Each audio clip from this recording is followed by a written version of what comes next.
The Incredible Sai Baba by Arthur Osborne. Acknowledgement.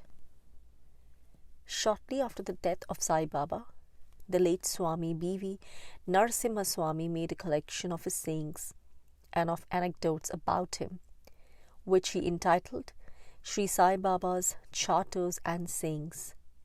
He also collected statements of their experiences from a considerable number of devotees and published them in 3 volumes under the title Devotees' Experiences of Sai Baba. Both these books were published without copyright by the All India Sai Samaj at Madras, of which Swami Narasimha Swami was president. I spoke to the Swami before his demise of my intention of writing a life of Sai Baba, and he requested me to make full use of all the publications of the Samaj. I wish to acknowledge my indebtedness for the help I derived from these sources. Foreword. It is perfectly true, as the author remarks, that Shirdi Sai Baba, although well known all over India, is not known outside India, especially in the Western countries. The author wishes to introduce him to the Western world. With this laudable object in view, he has written this book, which contains Shirdi Sai Baba's brief life, teachings, miracles, and anecdotes. Although Shirdi Sai Baba's life as depicted in the book, based on authentic reports of his devotees, is strange and eccentric, no one who has come in contact with him and his devotees can deny the fact that he was, and Ram Das can say he is, a saint of the highest spiritual eminence. Ram Das had the privilege of visiting Shirdi about 4 years ago for the darshan of Baba's Samadhi. He found that the atmosphere in the mandir where the Samadhi is located was vibrating with spiritual peace and joy. Sai Baba seems to be still living in that holy place. Another wonderful sight that met Ram Das's eyes was that a regular stream of devotees was pouring into the temple for the darshan of Baba's Samadhi throughout the day. In Ram Das's wanderings in different parts of India and during his visits to houses of devotees, he also discovered everywhere pictures of Sai Baba adorning the walls. His popularity is so vast and wide that his name has become almost a household word among the people of India, who hold him in the highest veneration. Sai Baba is a most potent spiritual force that molds and transforms the life of spiritual aspirants who seek his guidance and blessings even to this day. The author, Arthur Osborne, has done an invaluable service to the seekers of truth in the West by presenting this book to the world. He has, in a spirit of love and devotion to Sai Baba, related the most important events in his life, which stand out in bold perspective, conveying to the heart of the reader the preeminent glory of Sai Baba. Sai Baba's divine personality seems to have captured the heart of the author, and he writes about him with such a spontaneity, giving details of the life and miracles culled from various sources, that he cannot but create in the heart of the reader a wave of admiration and devotion for this great spiritual master.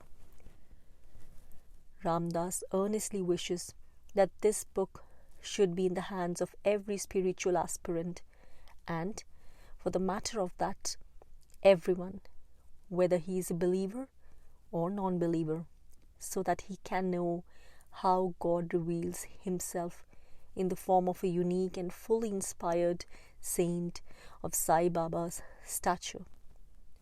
Sai Baba's sayings are quite original in their import and expression. The last quotation from Baba's sayings, as mentioned in this book, has charmed Ram Das, and he will end this short foreword by giving it here. Unquote. I give people what they want in the hope that they will begin to want what I want to give them. Unquote. Ramdas. Anandashram, Kanhangad, 25th April 1957.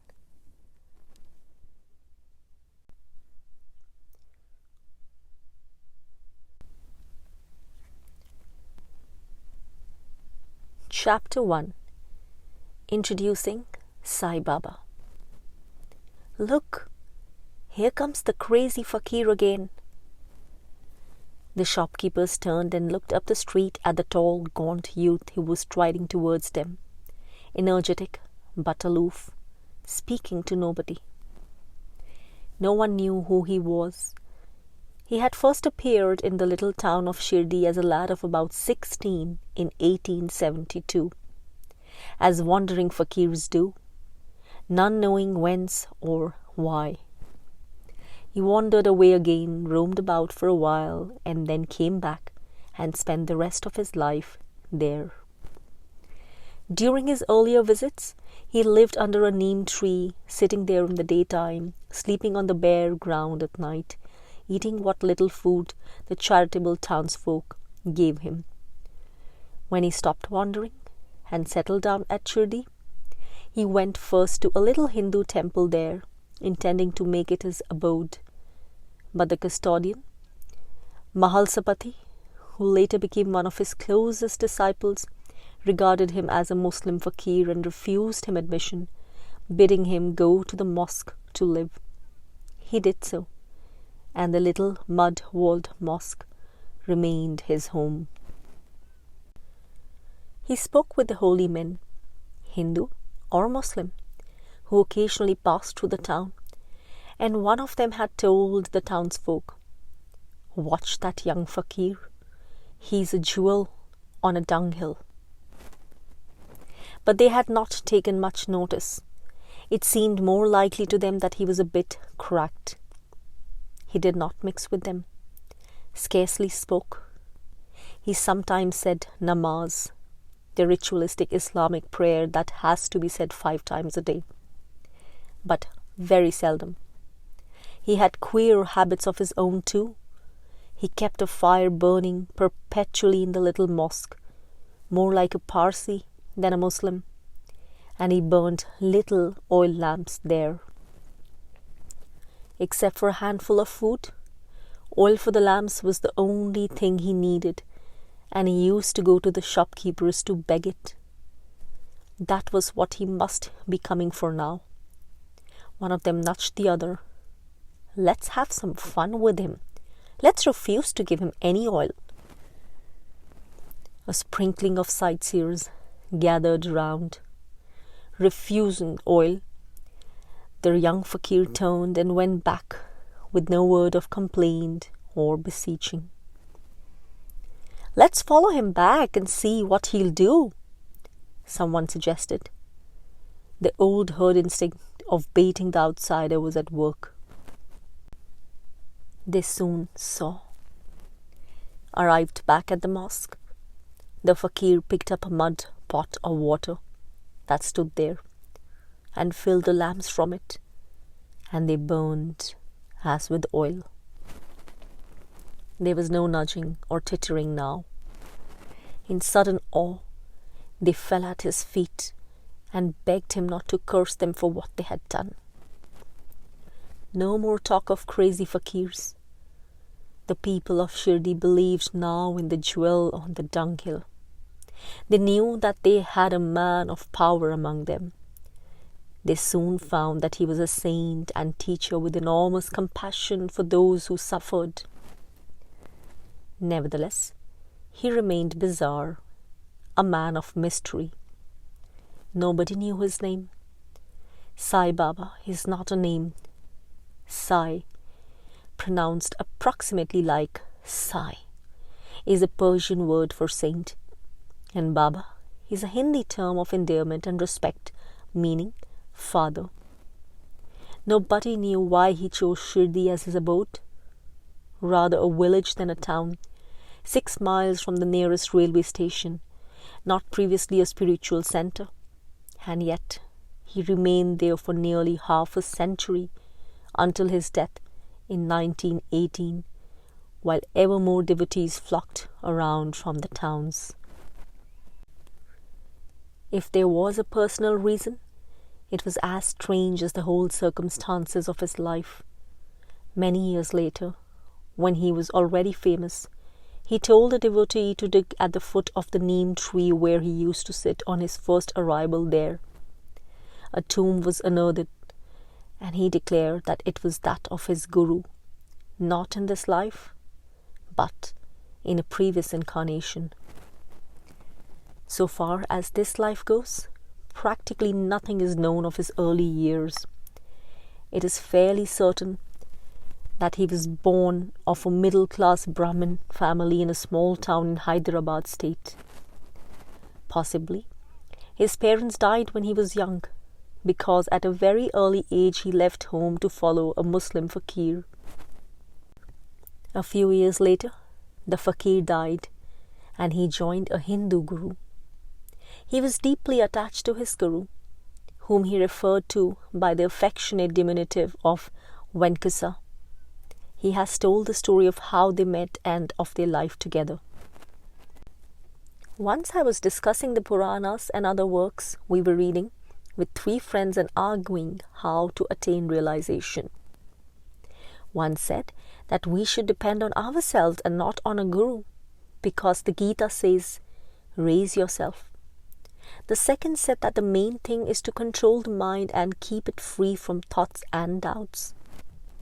The third said that forms are always changing and only the formless is unchanging, so we must constantly make distinction between the eternal and transitory. The fourth disliked theory. He said, let us simply do our duty and surrender our whole life and body and speech to a guru who is all-pervading. Faith in him is all that is needed.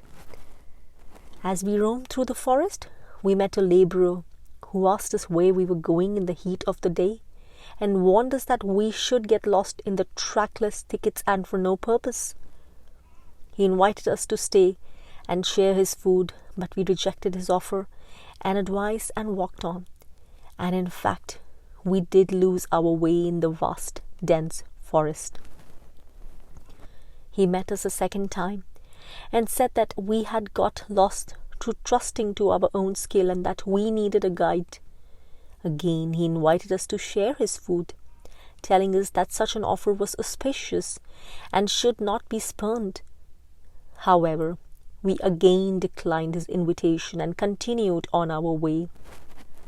Only I felt hungry and went back and accepted a piece of bread from him and drank some water. Then the guru appeared and asked what we were arguing about, and I told him all about it. The others left, showing him no respect, but I bowed down to him reverently. Then he took me to a well, tied my legs with a rope, and suspended me head downwards from a tree that was growing beside it. My head was about 3 feet from the water, so that I could not reach it. My guru left me there and went away, I knew not where. He returned 4 or 5 hours later and asked me how I was getting on. I replied that I had passed my time in great bliss. He was delighted with me and embraced me, passing his hand over my head and body.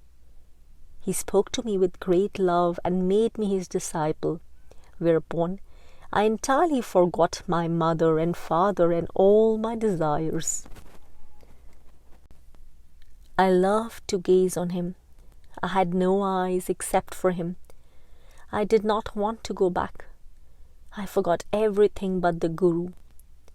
My whole life was concentrated in my sight and my sight on him. He was the object of my meditation. In silence, I bowed down. This is a typical Sai Baba account because the whole story is symbolical. The forest is the jungle of the mind in which the quest for truth takes place, and the 4 friends are 4 modes of approach. The laborer is the Guru, and the food he offers is his grace. The Guru appeared means that after the youth has accepted the food, he discovers that the giver of it really is the divine Guru. Therefore, he bows reverently, that is, accepts his authority. Tying him head downwards over a well is overturning the ego, binding it and holding it within sight of the cool waters of peace. Incidentally, this mode of discipline has been used physically by some masters. It is because of this that the ordeal is blissful. It is suffering beatified by the end for which it is endured. The absorption in the Guru is the sadhana or path followed, and the final, in silence I bowed down, is the extinction of the ego in realization. A Guru normally guides his disciples along the path that he himself has trodden, and therefore this account has importance with the reference to chapter 6, where Sai Baba's spiritual training of his devotees is considered. On another occasion he said, "After my fakir's death, his widow left me with Venkusai at Selu. I stayed with him for 12 years and then left Selu. Even there, here the 12 may be merely symbolical of a completed period, the 12 signs of the zodiac. It can scarcely be literally true if Sai Baba was only 16 when he first went to Shirdi after the death of his Guru. He is said to have been 8 when he left home, and a few years with the fakir must be allowed. It is characteristically bizarre that all his life he kept with him a common brick that his Guru had given him. When finally it dropped and broke in 1918, shortly before his death, he said, "It is not the brick that is broken, but my karma. I shall not survive its breaking." It is obviously not necessary to know that about his early life or training. If it had been, he would have told us. It was about 1900 that Sai Baba's fame began to spread, and since then it has continued. In a town as far distant as Madras, you can walk down a bazaar street and in shop after shop see his bust or portrait, often with incense sticks burning before it. There is probably no saint in India who has more devotees or whose cult is so widespread, a statement which does not include Ram or Krishna, who are strictly speaking not saints but avatars. And yet, Sai Baba is almost unknown outside India. To the best of my knowledge, no life of him has been published by any Western publisher in any European language. Why such a discrepancy?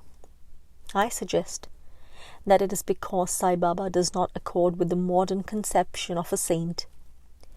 That is, that he should lead a decorous life, not performing too many or too startling miracles, and should expound his teaching in philosophy, on which the scholars can write theses, arguing that for X the world was purely illusory, while for Y it possessed an indisputable though transitory reality, or some such rubbish, whereas in fact the great sages speak from knowledge, not opinions, and any contradictions there may be between them are due either to the impossibility of expressing the ineffable in words, or to the choice of one viewpoint or another to suit a particular type of disciple.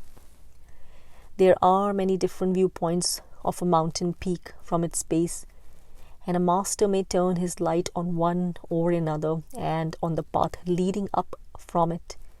Such paths, illumined by various masters, may cross as they wind up the mountainside, so that the short-sighted geographer can prove that they run in opposite directions. But the master knows the summit, which is one, and knows that they all lead there. Sai Baba never wrote a book. His behavior was bizarre, and he flaunted his miracles with the reckless exuberance of a child. No easy saint to introduce to the modern reader. Not only did he not write books, he did not read them either. He did occasionally instruct a devotee to read some religious or scriptural work, but for the most part, he discouraged them from reading. People hope to find Brahma in these books, but it is Brahma, not Brahm, that they find there, meaning confusion and not God. There is nothing unorthodox in such a treatment. Some basic theoretical understanding is necessary except in very rare cases, but continued accumulation of theoretical knowledge does not help towards spiritual understanding. Indeed, mental study can distract a man from the more arduous task of spiritual effort with the false allure of an easy alternative. Particularly in this age, when such floods of books are churned out, is it a danger? Sri Ramakrishna also neither practiced nor enjoyed scholarship. Bhagawan Ramana Maharshi, though enormously erudite, wrote in a derogatory way of book learning. It is the unlearned who are saved rather than those whose ego has not subsided despite their learning. The unlearned are saved from the unrelenting grip of self-infatuation, from the malady of a myriad whirling thoughts, from the endless pursuit of mental wealth. It is not from one ill alone that they are saved. The unlearned state described here means, of course, not mere ignorance, but the simplicity and integrity of mind which Taoism extols, which Christ designated as like a little child, which Islam implies in the illiteracy of the Prophet. It is not incompatible with learning. Nevertheless, learning cannot produce it, and absorption in learning can destroy it. For years it was doubted whether Sai Baba was ever literate. Certainly nobody supposed that he knew Sanskrit. Then one day he gave an exposition which showed learning as well as the perspicacity and rough humour natural to him. A devotee was massaging his legs and feet, chanting to himself the while in an undertone. Sai Baba asked him what he was muttering. "A Sanskrit verse," he replied, not suspecting that Sai Baba knew enough scripture to want a more precise answer. However, he asked what verse. "A verse from Gita." "Say it aloud." The devotee then recited in Sanskrit verse 34 of chapter 4. "Know that by means of prostration, inquiry and service, the jnanis or the enlightened who have realized the truth will teach you jnana or knowledge." "Do you understand this, Nana?" Baba asked him. "Yes." "Then tell me the meaning." Nana gave a free rendering in the vernacular, but Sai Baba was not satisfied. "I don't want a paraphrase. I want the strict grammatical meaning, with case, mood and tense." Nana gave a literal translation, wondering the while whether Baba knew anything of Sanskrit grammar. He soon found out. "In Tat Vidhi, what does Tat stand for?" Baba asked him. "Jnana, or knowledge." "What knowledge? Knowledge of what?" "The knowledge referred to in the previous stanzas." "What does pranipat mean?" "Prostration." "And pat?" "The same." If they meant the same, would Vyasa have added 2 unnecessary syllables? "I don't see any difference between them," Nana admitted. Baba left that for a while and passed on to the next point. "What does prasna mean?" "Asking questions." "And pariprasna?" "The same." Then, if they both mean the same, was Vyasa off his head to use the longer? "I don't see any difference." Next point. What does seva mean? Service, such as I am doing now in massaging your feet. Nothing more? I don't see what more it can mean. We'll leave that too. Next point. Krishna tells Arjun to get jnana, knowledge, from jnanis, the enlightened. Wasn't Krishna himself a jnani? Yes. Then why does he send Arjun to others instead of giving him jnana himself? I don't know. Wasn't Arjuna a jiva, and therefore an emanation of Chaitanya or universal consciousness? Yes. Then how can knowledge be given to what is already an emanation of consciousness or knowledge? Sai Baba then interpreted the verse to mean that it is not jnana or knowledge, but a gyan or non-knowledge or ignorance that the Guru gives. Nana, now thoroughly bewildered over what had seemed to him a straightforward verse, asked Sai Baba to expound these points. He explained, the verse tells us how a disciple is to approach his Guru in order to attain realization. He must completely surrender body, mind, soul, and possessions to the Guru. That is the prostration referred to. The inquiry must be a constant quest for truth, not questions asked out of mere curiosity or for a wrong motive, such as to trap the Guru. The motive must be pure desire for spiritual progress and realization.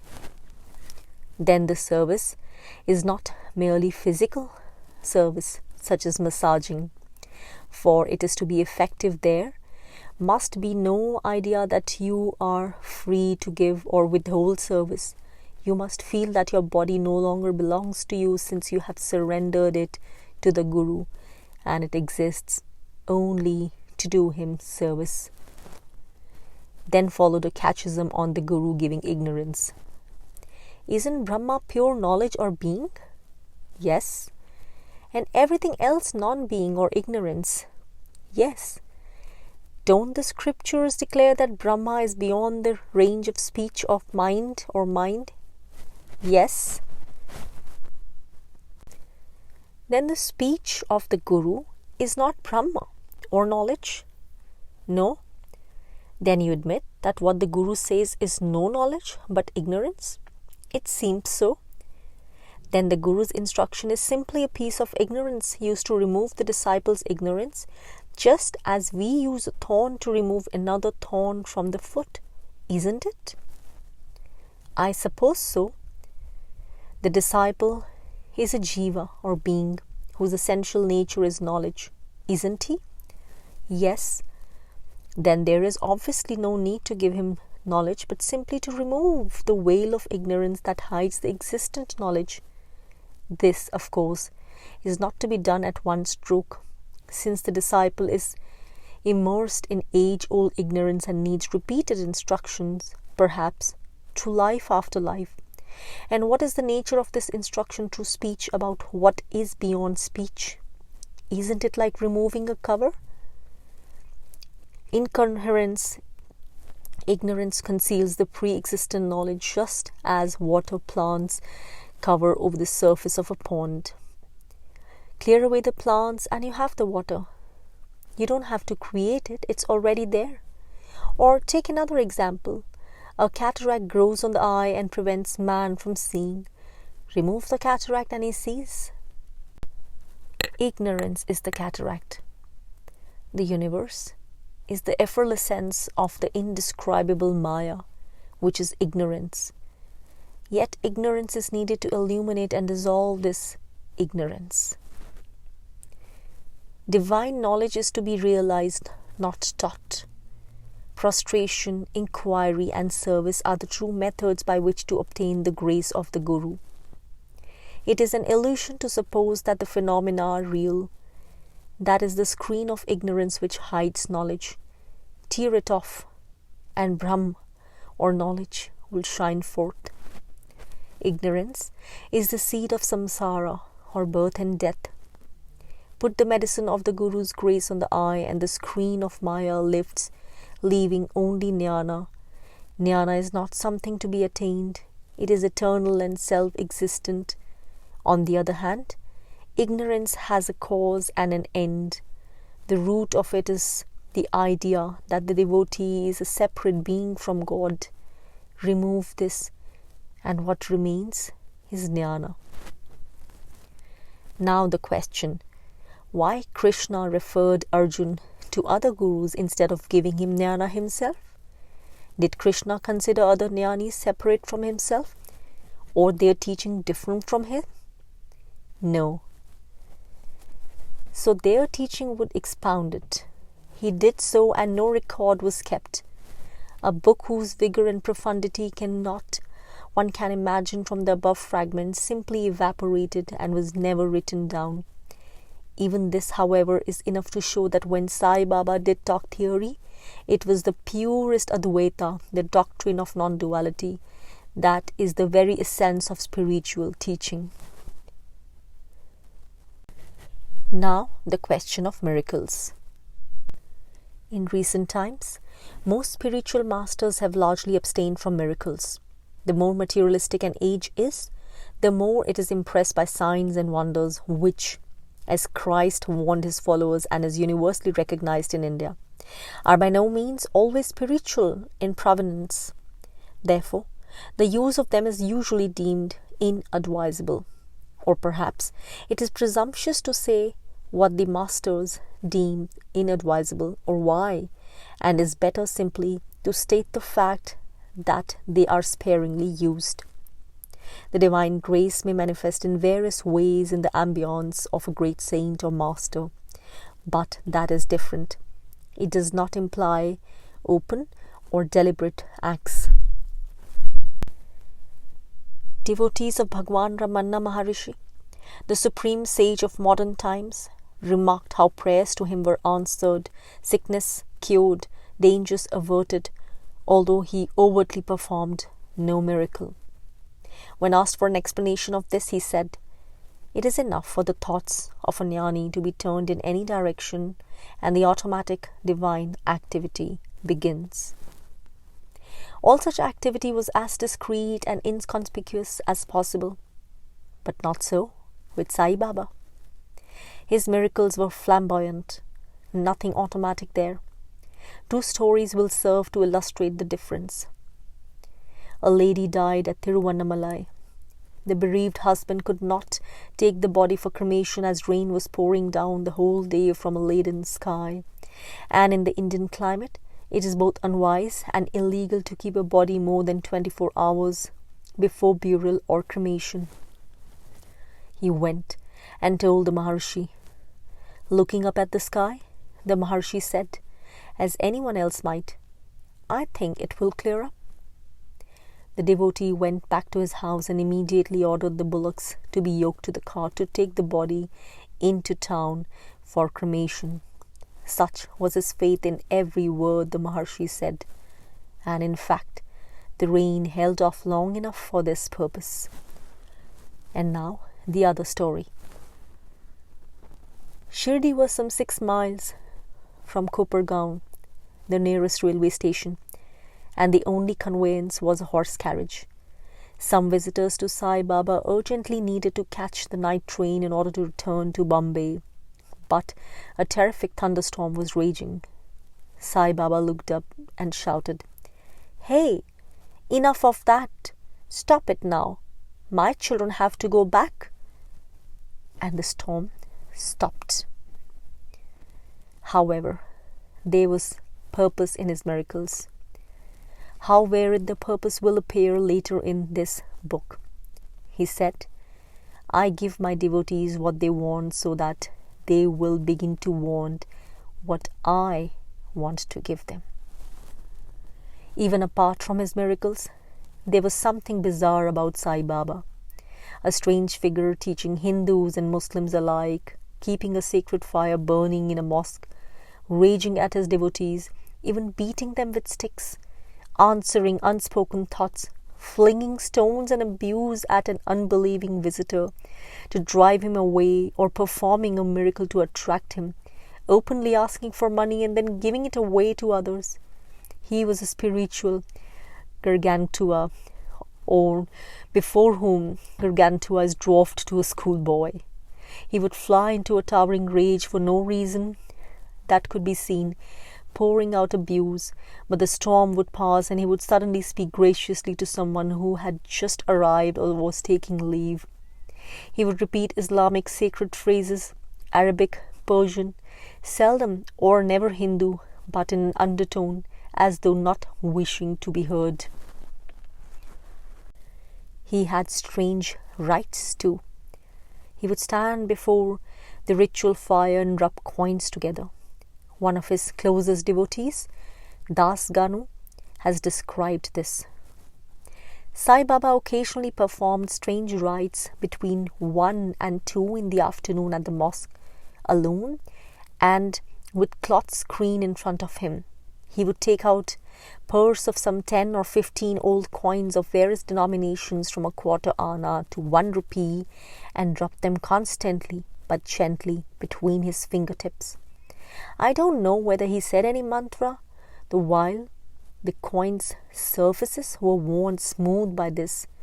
He would sometimes say, as he rubbed them, "This is Nana's, this Bapu's, this is Kaka's," and so on.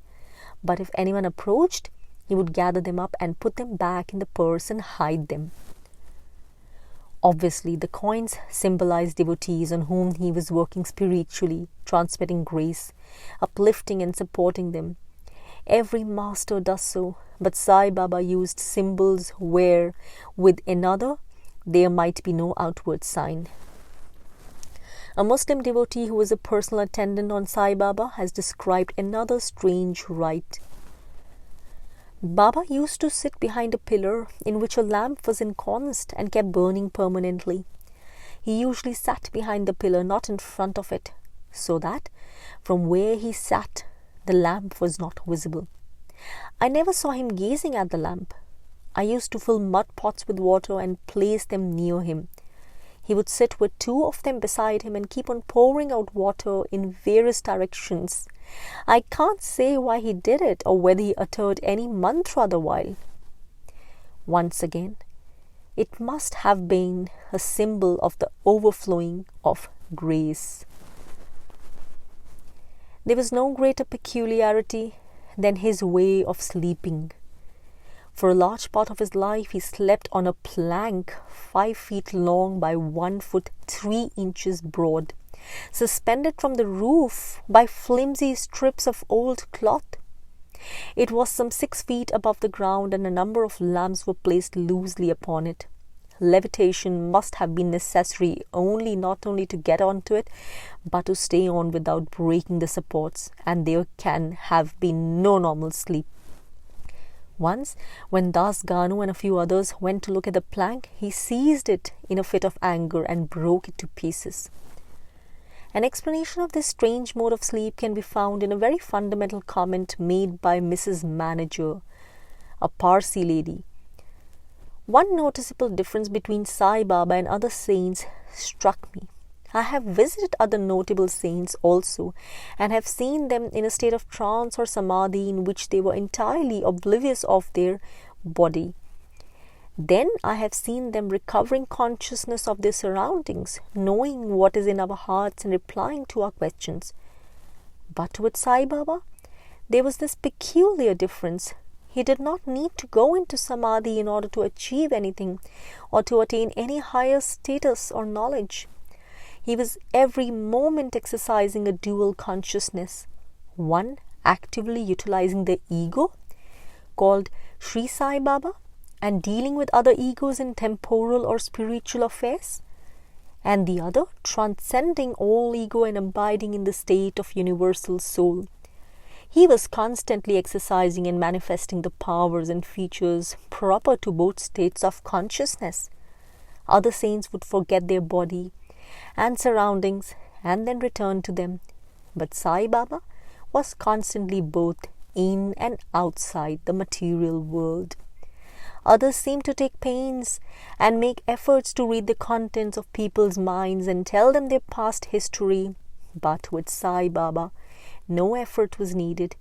He was always in the all-knowing state. A realized man can, as Mrs. Manager says, and as the present writer beheld in the case of Bhagawan Ramana Maharshi, be in a state of permanent samadhi or divine knowledge. And in such a state, not only is trance-like samadhi unnecessary, but normal sleep is also unnecessary.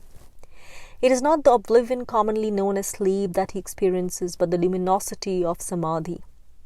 This would mean that Sai Baba was not asleep at night, but in a state of levitation and samadhi, watching over his devotees and lending out his grace upon them. Why he should display this in a manner that seems exhibitionist and yet get angry at its being seen is another matter. The profundity of Sai Baba and his oddity, the symbolism of his speech and the wildness of his manner is shown in a brush with authority that he had. A thief was arrested with stolen jewelry and brought before the magistrate's court in the neighbouring town of Dhulia. It would have been a simple case, only he brought forward the embarrassing plea that Sai Baba had given him the jewels. Everyone knew that wealth was heaped upon Sai Baba daily and disbursed or distributed by him the same day. However, in this case, it was definitely known that the jewelry was stolen property. The only thing to do was to issue a summons to Sai Baba to attend the magistrate's court. "Baba, here's a summons for you," the police constable faltered timidly. "Take that rag of paper and chuck it in the fire, one of you," Baba roared. And one of them did. Naturally, such flouting of authority could not be overlooked, and a warrant was to be issued for his arrest. The constable advanced nervously with it. "They've sent a warrant this time, Baba. Will you please come to Dhulia with me?" With a torrent of oaths, Baba ordered him to throw it into the latrine. Some of the more influential devotees gathered together to talk over what could be done. They drew up a petition to the effect that one who was worshipped by a vast following ought not to be summoned to law court, and prayed that a commissioner should be sent to Shirdi instead to take down his evidence. This was conceded, and one Joshi, a first-class magistrate, was sent. "What is your name?" he began. "They call me Sai Baba." "Your father's name?" "Also Sai Baba." "Your guru's name?" "Venkusa." "Creed or religion?" "Kabir." "Caste or community?" "Parvardigar." "Age?" "Lakhs of years." The routine questions to open an inquiry, only the answers to them were far from routine. They were all cryptic or symbolical. Sai Baba was not a name, but an epithet, as already explained. By giving it as his father's name also, he implied that he was no longer conditioned by human parentage. Kabir was a great poet saint of the late 15th and early 16th century, who had both Hindu and Muslim followers. By giving his name, Sai Baba intimated that he also stood above the religions, at their source, and guided his followers on both paths. Parvardigar is a divine name.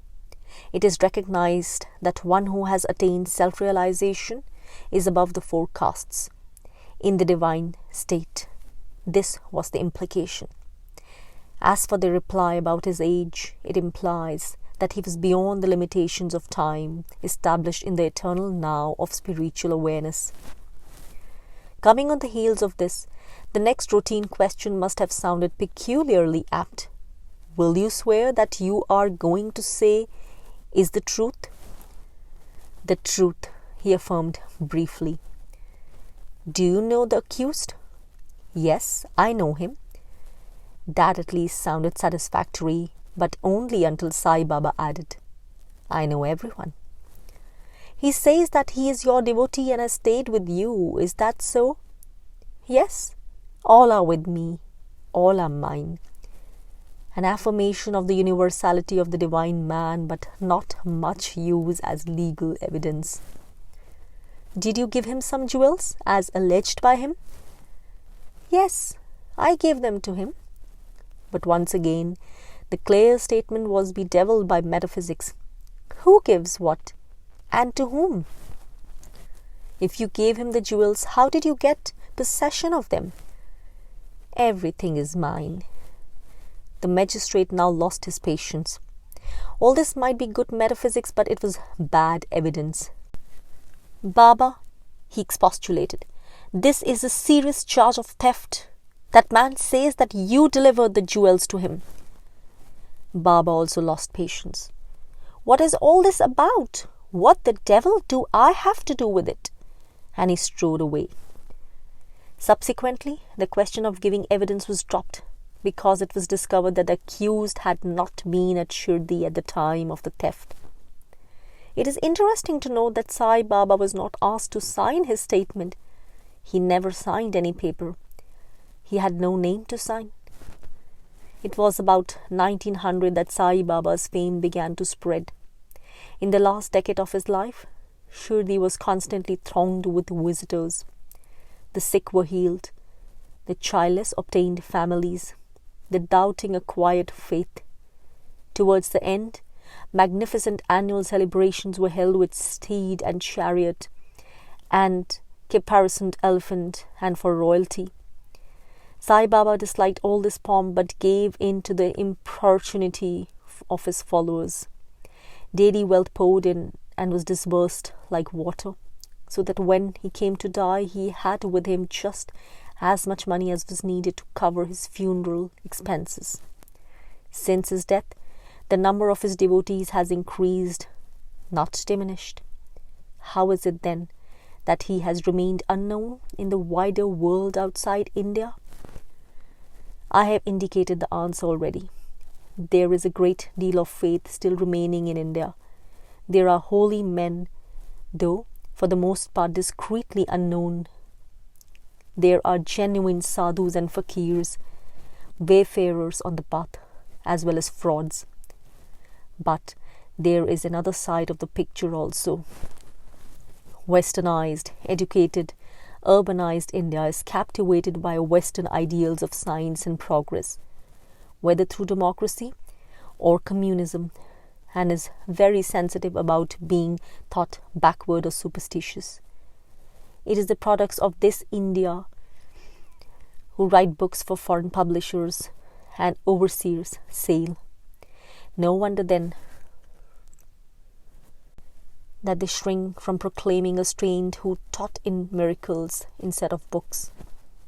Sai Baba's devotees are mostly found among the conservative types of people, though one is apt to find the most surprising people privately numbered among them. Books enough have been written about him in various Indian languages, but it is perhaps natural that it should have been left for a Westerner to make Sai Baba known to the West.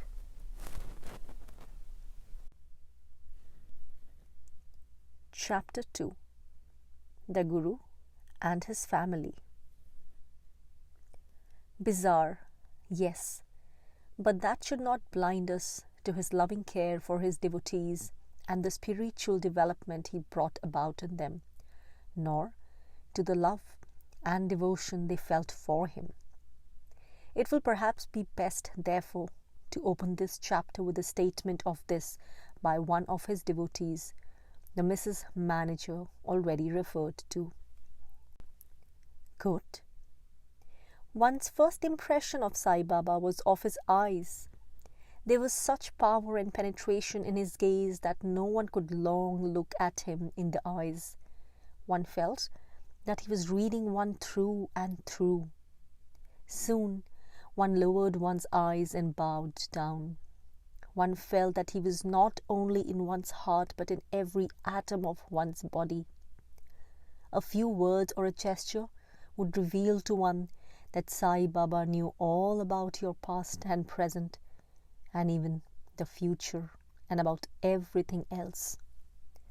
There was nothing else to do but to submit trustfully and surrender oneself to him. And he was there to look after every minute detail and guide one through every vicissitude of life." Unquote. It is his love and protection, the spiritual exaltation of his presence, that she emphasizes. It was not merely his power that endeared him to his devotees. His loving care, combined with his powers to make Shirdi a veritable paradise to those devotees who went there. Directly we arrived there, we felt safe, that nothing could harm us. When I went and sat in his presence, I always forgot my pain, and indeed the body itself and all mundane cares and anxieties. Hours would pass while I sat blissfully unaware of their passage. It was all an extraordinary experience shared, I believe, by all his real devotees. He was all in all, and the all for us. Another devotee, Y.J. Galwankar, speaks specially of the purifying nature of Sai Baba's influence. Quote, "I first visited Sai Baba in 1911. I went because my father-in-law and other relatives were going. I had heard of Sai Baba's saintliness, but was not at that time seriously drawn to seek either spiritual or temporal benefits from him. I visited him in this way 4 or 5 times, and my interest gradually increased. Then he appeared to me in a dream and asked me for 2 rupees dakshina. On waking, I decided to pay this and sent 2 rupees to him at Shirdi by money order. In the same dream, he gave me 2 valuable instructions. First, to behave with probity and integrity, and secondly, to maintain chastity. I have observed these instructions with care and zeal. Once, after this, when I went to Shirdi about 1917, he put his hand over my head, and this had a strange effect on me. I forgot myself and my surroundings and fell into a state of ecstasy. I learned afterwards that while I was in that state, Sai Baba was telling those present that I was characterized by integrity and purity. He described to them various forms and conditions that I had passed through in previous lives, and said that he had placed me in my mother's womb in this birth, and that I had still retained my integrity and purity." Unquote. The demand for 2 rupees was a form of symbolism much used by Sai Baba. He was demanding the 2 coins of purity and integrity. Sometimes he appeared to people in dreams or visions to draw them to him. Always it is the master who draws his followers, although it may appear to be their decision or to be mere chance that one is chosen and another not. Sai Baba was explicit about this. "I draw my people to me from long distances in many ways. It is I who seek them out and bring them to me. They do not come of their own accord. Even though they may be thousands of miles away, I draw them to me like a bird with a string tied to its foot." Many, of course, went merely because of stream of miracles in hope of worldly benefits. Some such, however, gradually developed a craving for the higher wealth that Sai Baba distributed. "My people come to me for temporal benefits, but when these are obtained, they begin to follow me." One devotee, seeing the motley crowd assembled there, asked Sai Baba whether all of them derived benefit, a question that might be asked of any master whose destiny it is to be publicly known. For reply, pointed to a mango tree in blossom. What a splendid crop it would be if all the blossoms turned into fruit. But do they? Most of them fall off. Very few remain. R.B. Purandhare was one of the blossoms that ripened into fruit. He has left an account of his first coming. Quote, I first heard of Sai Baba in 1909 and went to see him. I went with no worldly motives, though I was poor and an orphan. I was always desirous of associating with sadhus and felt drawn to him because I had heard that he was a saint. He appeared to me in a dream and summoned me to Shirdi. At the time, my daughter, aged about 6 months, was very ill, so my mother objected to my going. Nevertheless, I persisted and took my mother and wife and the child with me. I stayed there for 13 days, and on the 3rd day, the child recovered from her sickness. Baba did not allow me to go back until the 13th day.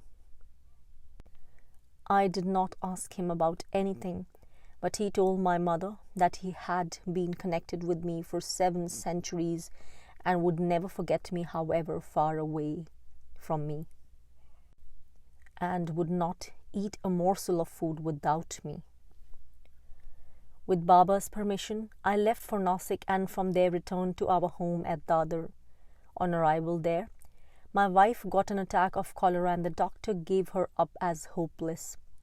Then I saw Sai Baba standing beside the little temple opposite my house, and he told me to give her the udhi, or the sacred ashes, that I had brought back from Shirdi. I did so, and within half an hour she recovered sufficient warmth for the doctor to be hopeful. Soon she was all right. Unquote. Some, of course, arrived without faith, just to see what the strange wonder worker looked like. One such was an Anglo-Indian station master from a nearby town. On arrival, he found Sai Baba washing out mud pots and placing them mouth downwards on the ground. He asked him why he was doing that, and Baba replied with caustic humor, referring to unreceptive listeners, "Pots come to me like that, mouth downwards." Deshpande, a devotee to whom there will be frequent reference, tells of an uncle of his who did not at first believe. Several times he went to see for himself, but Sai Baba threw stones at him and would not even let him come near the mosque. On other occasions, Sai Baba suddenly broke down a visitor's prejudices in some equally startling way. A Brahmin doctor was once taken to Shirdi, but warned his companion in advance that he would not bow down to Sai Baba, since he worshipped Sri Rama and not another. He stood outside the mosque watching the Hindu ritual that was being performed inside, and then suddenly he rushed in and fell at Sai Baba's feet. When asked later what had made him change his mind, he said that he saw Sai Baba standing there in the form of Ram. This was not a case of rejection like the previous two, but only of ignorant confinement of belief to one manifestation of God, and therefore merited guidance. Guidance was given, but the method of it was typical of Sai Baba.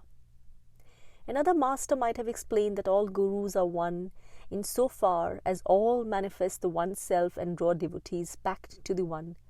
But in all things Sai Baba was picturesque. He taught in symbols, not words. Therefore, instead of saying this, he demonstrated it, revealing himself in the form the visitor worshipped. This was by no means the only occasion when he gave such a demonstration. For instance, there was a similar case with a caste-proud Brahmin from Nasik. Before this man's arrival at Shirdi, Baba suddenly called out for some ochre dye to colour his robe. However, he did not in fact dye it or wear ochre. He always wore white and continued to do so now. The Brahmin arrived and stood at some distance from the mosque for fear of pollution. Suddenly, he rushed into the mosque and fell at Sai Baba's feet. He had seen there not Sai Baba, but his own ochre-robed guru. Once a devotee was won over, Sai Baba did not let go of him. He said, when one of mine dies, even though it be 1,000 miles away, I draw him to myself, just as we draw a sparrow with a thread tied to its foot. I will not allow my man to get away from me. From me? From grace. It was giving, not taking, drawing back from distraction to unity, from the world to the spirit. He showed a detailed knowledge of the thoughts and actions of his devotees, past and present, at Shirdi and far away. That must have been disconcerting at times. And the word showed is not used conventionally here. He displayed it, flaunted it. A typical case, with its cogent humor, concerned over-rigid orthodoxy. Sai Baba did not approve of extremes of orthodoxy, such as refusal to eat onions. A devotee by name S.B. Nachne tells the story. Quote, I went to Shirdi in 1915 with a party that included my mother-in-law. We put up at Sathewada, as it was called then. It has since changed hands and become Navalkarwada. Dada Kelkar was occupying a part of the premises. My mother-in-law began cutting up onions to cook with our food. But Dada was a strictly orthodox Brahmin who could not stand onions. He lost his temper and railed at my mother-in-law, and she took this very much to heart. A few hours later, Dada's granddaughter developed a severe pain in her eyes and began to cry. Dada went straight to Sai Baba and asked him to cure it. Sai Baba, who had been told nothing about the quarrel, told him to rub the child's eyes with onion. He asked where he was to get it from. Sai Baba always had some with him, and perhaps Dada hoped for some that he had touched. But instead, he pointed to my mother-in-law and said, "Get it from her." Unquote. What is noteworthy is that it never for a moment entered the minds of the devotees to doubt that such a bizarre cure would work if prescribed by Sai Baba. On the arrival of a devotee, Sai Baba might regard the company with a story of what had happened to him, sometimes telling the story in the first person, identifying himself with the devotee, sometimes impersonally, not mentioning to whom it had happened. It might be a long and circumstantial story or just a brief allusion. Of the latter type, there was an example with Adam Dalali, a Muslim follower. Sometime previously, a poor Marwari had come to his house to ask for food, and he had given him 4 annas and sent him to a Marwari hotel. When he went to Shirdi, Sai Baba immediately said, "I went to this man's house and he sent me to a Marwari hotel." It was in the healing of sickness that Sai Baba's powers were the most lavishly displayed. At first, he used to prescribe various herbs. Then one day he told the attendant who dispensed them not to bother about herbs any more, but to give everyone the same medicine. For a while, he gave sublimate of alum to all comers and they were cured. After some time, however, the udhi or sacred ash from Sai Baba's fire began to be used. Sai Baba himself often worked cures without any physical support, but at a distance his devotees used the udhi with effect and still do. To record all Sai Baba's miraculous cures would be an impossible task. Almost every devotee has recollections of them, and even apart from those that took place before witnesses at Shirdi, there are those that were and still are effected at a distance through prayer to him. Here, only a few typical ones are described. It will be seen that in some of them there is a fantastic display of power over and beyond the simple cure. Joseph, a Roman Catholic police officer, has recorded, quote, "I never went to Shirdi, but I have heard of Sai Baba from friends and I have his picture with me. I don't worship the picture, but I regard him as a saint. he had great power. In 1917, Narvekar fell ill. His son took ₹500 and paid them to Baba. On receiving them, Baba began to shiver with fever. When asked why, he said, "When we do anything for others, we have to take the burden and responsibility on ourselves." Soon after this, Narvekar recovered from his fever. Unquote. Joseph adds in his explanation that his patron saint is Saint Francis Xavier, but that he prays to Sai Baba also, and his prayers are answered. Sai Baba's acceptance of money in such a case is another peculiar feature. Normally, a man who performs spiritual cures refuses all rewards. In some cases, the power leaves him if he takes rewards. Actually, there was no question of reward in Sai Baba's case, since he never kept the money. Nevertheless, his treatment of money was unusual and will be dealt with in a separate chapter. Deshpande, whose uncle had lacked faith, had a blind grandfather. In 1916, he took him to Shirdi and led him by the hand to Sai Baba. The old man bowed down before him and simply said, "Baba, I can't see." "You will," Baba replied. "Give me 4 rupees." Again the demand for money, though ridiculous small sum. Deshpande went out to change a note, and when he returned with the 4 rupees, Sai Baba simply laid his hand on the old man's head and sight was restored. When he cried out in wonder and praise, Baba simply bade him take udhi and go. In leaving a holy man or a shrine, the taking of udhi is customary.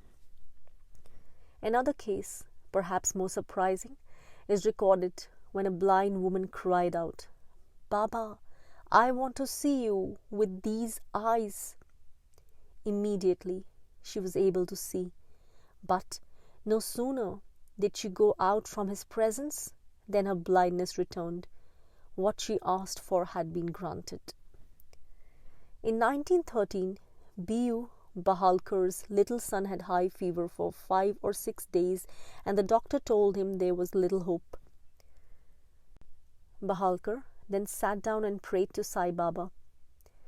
The Hindu normally prays sitting cross-legged, not kneeling. At 2 o'clock in the morning, Sai Baba appeared in his room, applied udhi to the child and said, "There's no need to worry.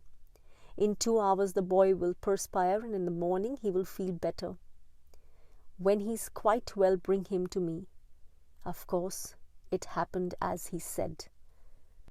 This was on 3rd March in Bahalkar's house at Dhulia. 2 days later, he received a letter from Deshpande, who was staying at Shirdi, in which he wrote that Sai Baba had said to him, "I have been to your Dhulia friend's house." Deshpande had asked him what friend, and he replied, "Upasani Bahalkar. I go to his house daily. You had better write to him." Once, in typically flamboyant style, Sai Baba said to Mahalsapati, a resident devotee, "Your wife has a very painful tumor on her neck. I will cure it. No one else will cure it. Only I." Mahalsapati's wife was not at Shirdi at the time, and he did not even know that she had a tumor. Later, he received a letter about it and its sudden cure. The following might be called a test case.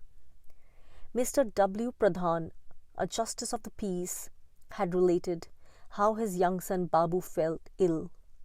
They had in their house a Telugu priest who, as is not uncommon in well-to-do families, performed all ritual worships for them.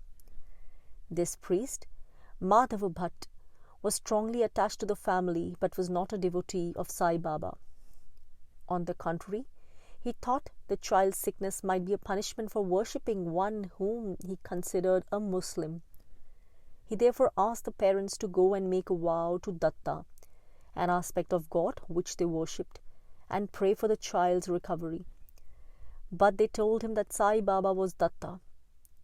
One night he saw in a dream a figure that he recognized from the picture in the house as Sai Baba, sitting at the top of the staircase with a short stick in his hand. In his dream, Sai Baba said to him, "What do you mean? I am the lord of this house." Bhatt kept the dream to himself, but the child's condition continued to get worse. Finally, he couldn't stand the strain no longer, and running to the picture of Sai Baba, he cried out, "If the child improves enough to be brought downstairs by 4 o'clock this afternoon, I will agree that you are Datta." The temperature began to go down, and by 4 o'clock, the boy himself asked his mother to take him downstairs and let him play. And finally, a case where the sickness was not merely cured but foreseen. SSD Nimonkar, a police inspector, was on his way from Pune to Nimon, where his brother's wife had recently given birth to a child. He stopped at Shirdi on the way to see Sai Baba. As he was taking leave, Sai Baba gave him the usual udhi, saying to him, "Save the child's life." On his arrival at Nimon, he found that the newborn child all but dead. Breathing had almost stopped, and the parents had lost hope. He looked for the udhi that he had been given, but could not find it. He must have lost it on the way. Nevertheless, he took the child on his lap and prayed to Sai Baba for help, and within 15 minutes the crisis had passed and the child began to recover. Sai Baba's help was also manifested frequently in giving issue to the childless. As with most things, the method was symbolical. Usually he would give a coconut in token of fertility, sometimes other fruit. On one occasion it was the breaking of a coconut, and he showed reluctance, several times putting it aside until at last a devotee persuaded him. D.S. Rasane, having no children, married a second wife, but this marriage also remained barren. It should be explained in parenthesis that even before the new law forbidding polygamy, the enormous majority of Hindus were monogamous. But if a man had no son to perform the funeral rites for him, he could take a second wife with the consent of the first. One day, on Rasane's arrival at Shirdi, Sai Baba immediately handed him 4 mangoes and, addressing him by the diminutive of his first name, said, "Damia, take these mangoes, eat them and die." Symbolical as usual. Rasane was taken aback until it was explained to him by others there that to beget a son is equivalent to dying and being replaced by another. To plunge into life of the world is death. To remain calm and aloof is life. Baba continued, "Don't eat them yourself. Give them to your wife." "Which wife?" he asked. "The second. Let her eat them and she will have 2 sons. The first is to be named Daulat Shah and the second Thana Shah." Later, Sai Baba told him that he would have 8 children in all, which proved true. On the birth of his first son, he came to Sai Baba and asked what name to give it. Despite all the people he had met and all that had happened in between, Sai Baba instantly replied, "Have you forgotten what I told you? You wrote it on page 3 of your notebook. Didn't I tell you he was to be called Daulat Shah?" There was a complicated case with one Sapatnekar extended over many years. A spiritual master has enormous patience. It is no use trying to pick unripe fruit, and he will wait patiently through the years for it to ripen. Sai Baba was first brought to Sapatnekar's notice when the latter was a young man taking his law examinations. He turned to a friend who was notoriously weak in studies and rather unkindly asked him how he expected to fare. The friend replied with complete confidence that he would pass because he had Sai Baba's assurance. Sapatnekar made fun both of his friend and Sai Baba and predicted the worst. Actually, the friend did pass, but Sapatnekar was not convinced. He regarded it as a lucky chance. He himself passed, set up as a lawyer, married and had a son. 10 years later his son died and he had no other child. He remembered the way he had spoken about Sai Baba and began to worry about it, wondering whether his son's death was in retribution. He decided to go and see him and apologize. Sai Baba, however, shouted roughly at him and drove him away at sight. Again he came and bowed down, and again he was driven away. About a year later, however, Sai Baba appeared to his wife in a dream and invited them both to go to him. This time, Sapatnekar was received graciously and apologized for his past contempt. Sai Baba then turned to someone who was standing by and told the story of Sapatnekar's life in the first person, as though it was his own. Then, pointing at him, he said, "This man blames me because he thinks I killed his son, but now I'm going to bring that same soul back into his wife's womb." When he was taking leave, Sai Baba gave him a coconut and bade him tie it to his wife's shawl and go away rejoicing. A year later he brought to Sai Baba the child that had been born. Another devotee, L.G. Mange, had several children, but they all died in infancy. He went to Sai Baba and complained of his misfortune, praying for one son that would live. Baba immediately replied, "Why do you ask me for one? I'll give you 2. And in fact, he got 2 sons and 2 daughters. But a condition for granting these favors was faith and submission. We have seen in the case of Sapatnekar how Sai Baba waited until the submission had matured, and now an instance where it was lacking. It was sometime in 1910. Suddenly, one morning Sai Baba burst out, "What is the scoundrel coming to see me for? What have I got? I'm just a naked fakir with human organs like anyone else." It was one of those outbursts when no one knew what he was referring to. A little later, however, a couple of official carriages drew up with their escort outside the mosque. The wife of the district revenue commissioner, an English lady, had long hoped for a child and now thought she would try the wonder-working fakir whom all the Indians were talking about. She was accompanied by her husband and by the collector, a title which in British India signified the local administrative officer, the most important man in the district. They looked round uneasily. This bare, primitive environment was no setting for members of the ruling race. The assistant commissioner, who had accompanied them, saw a devotee waiting about in the yard outside the mosque and, calling to him, bade him ask Sai Baba to finish his morning routine quickly as the sahibs wished to speak to him. The devotee was aghast. Binding as the word of a sahib was, he could not take such a message to Sai Baba. He did not even pretend to do so, but declared outright that it was impossible. If they had any business with Sai Baba, they must await his pleasure. It was half an hour before he was free and came that way. The lady stepped up to him and, bowing, said politely, "We wish to have a little talk with you, Maharaj." However, such politeness was not enough for Sai Baba. It was not the heartfelt devotion he required.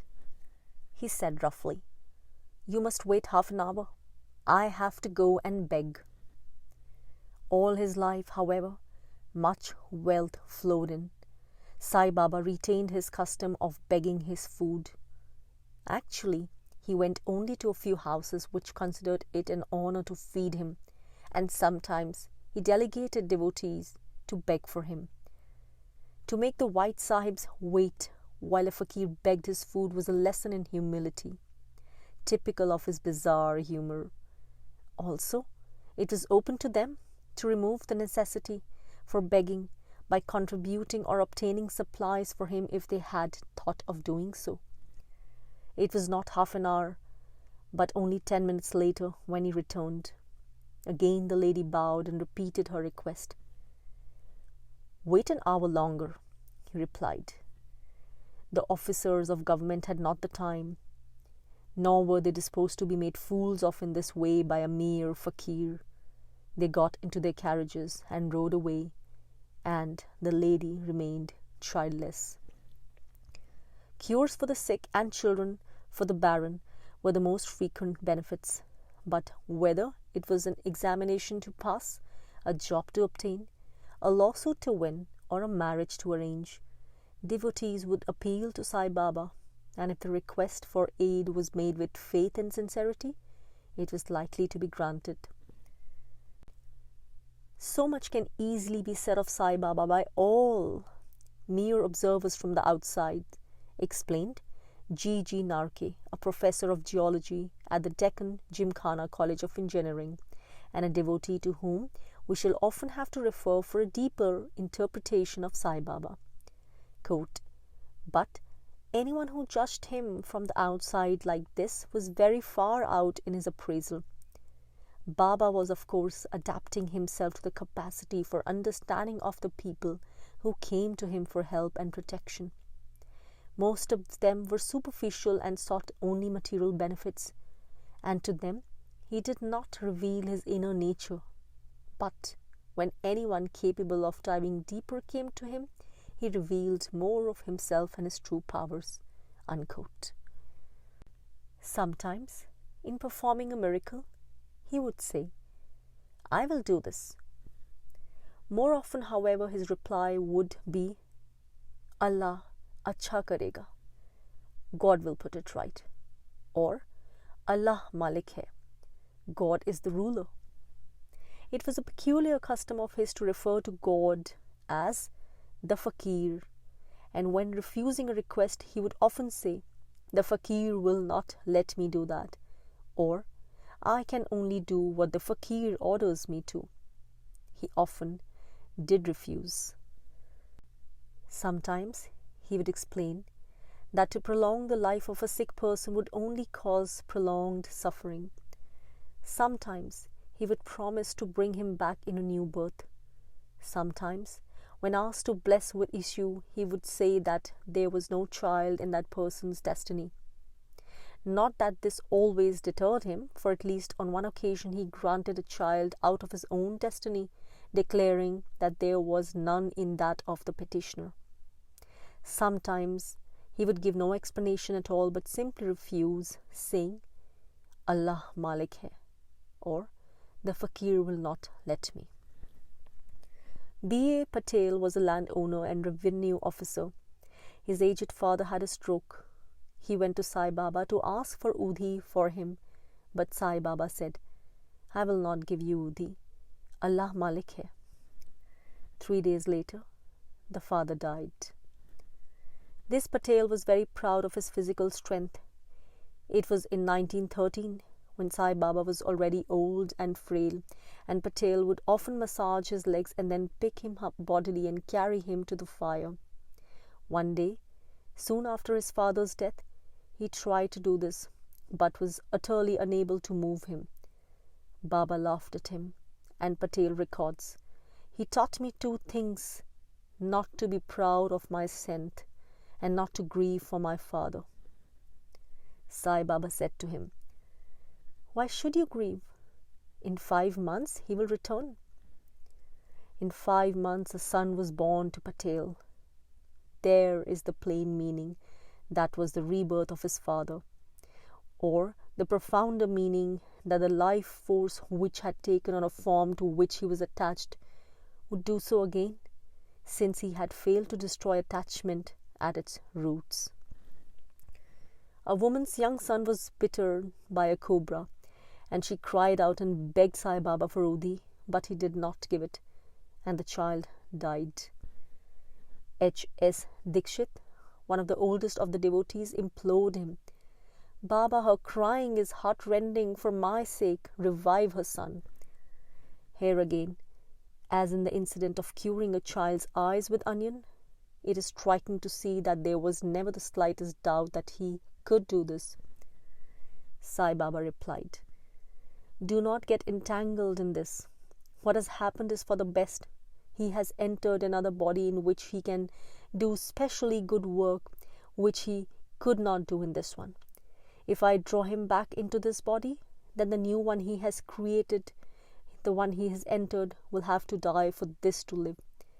I might do it for your sake, but have you considered the consequences? Have you any idea of the responsibility, and are you prepared to assume it?"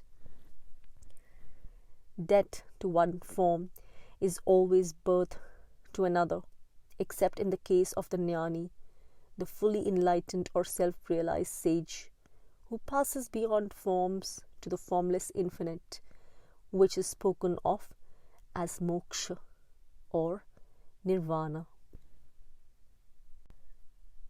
S.P. Mohile had a daughter with a hare lip and took her to Sai Baba, hoping he would cure her.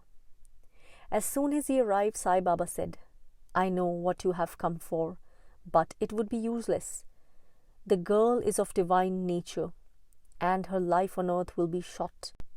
Next Naga Shuddha Chaturi day, she will die. If you go to your office on that day and do not stay at home, you will not see her again."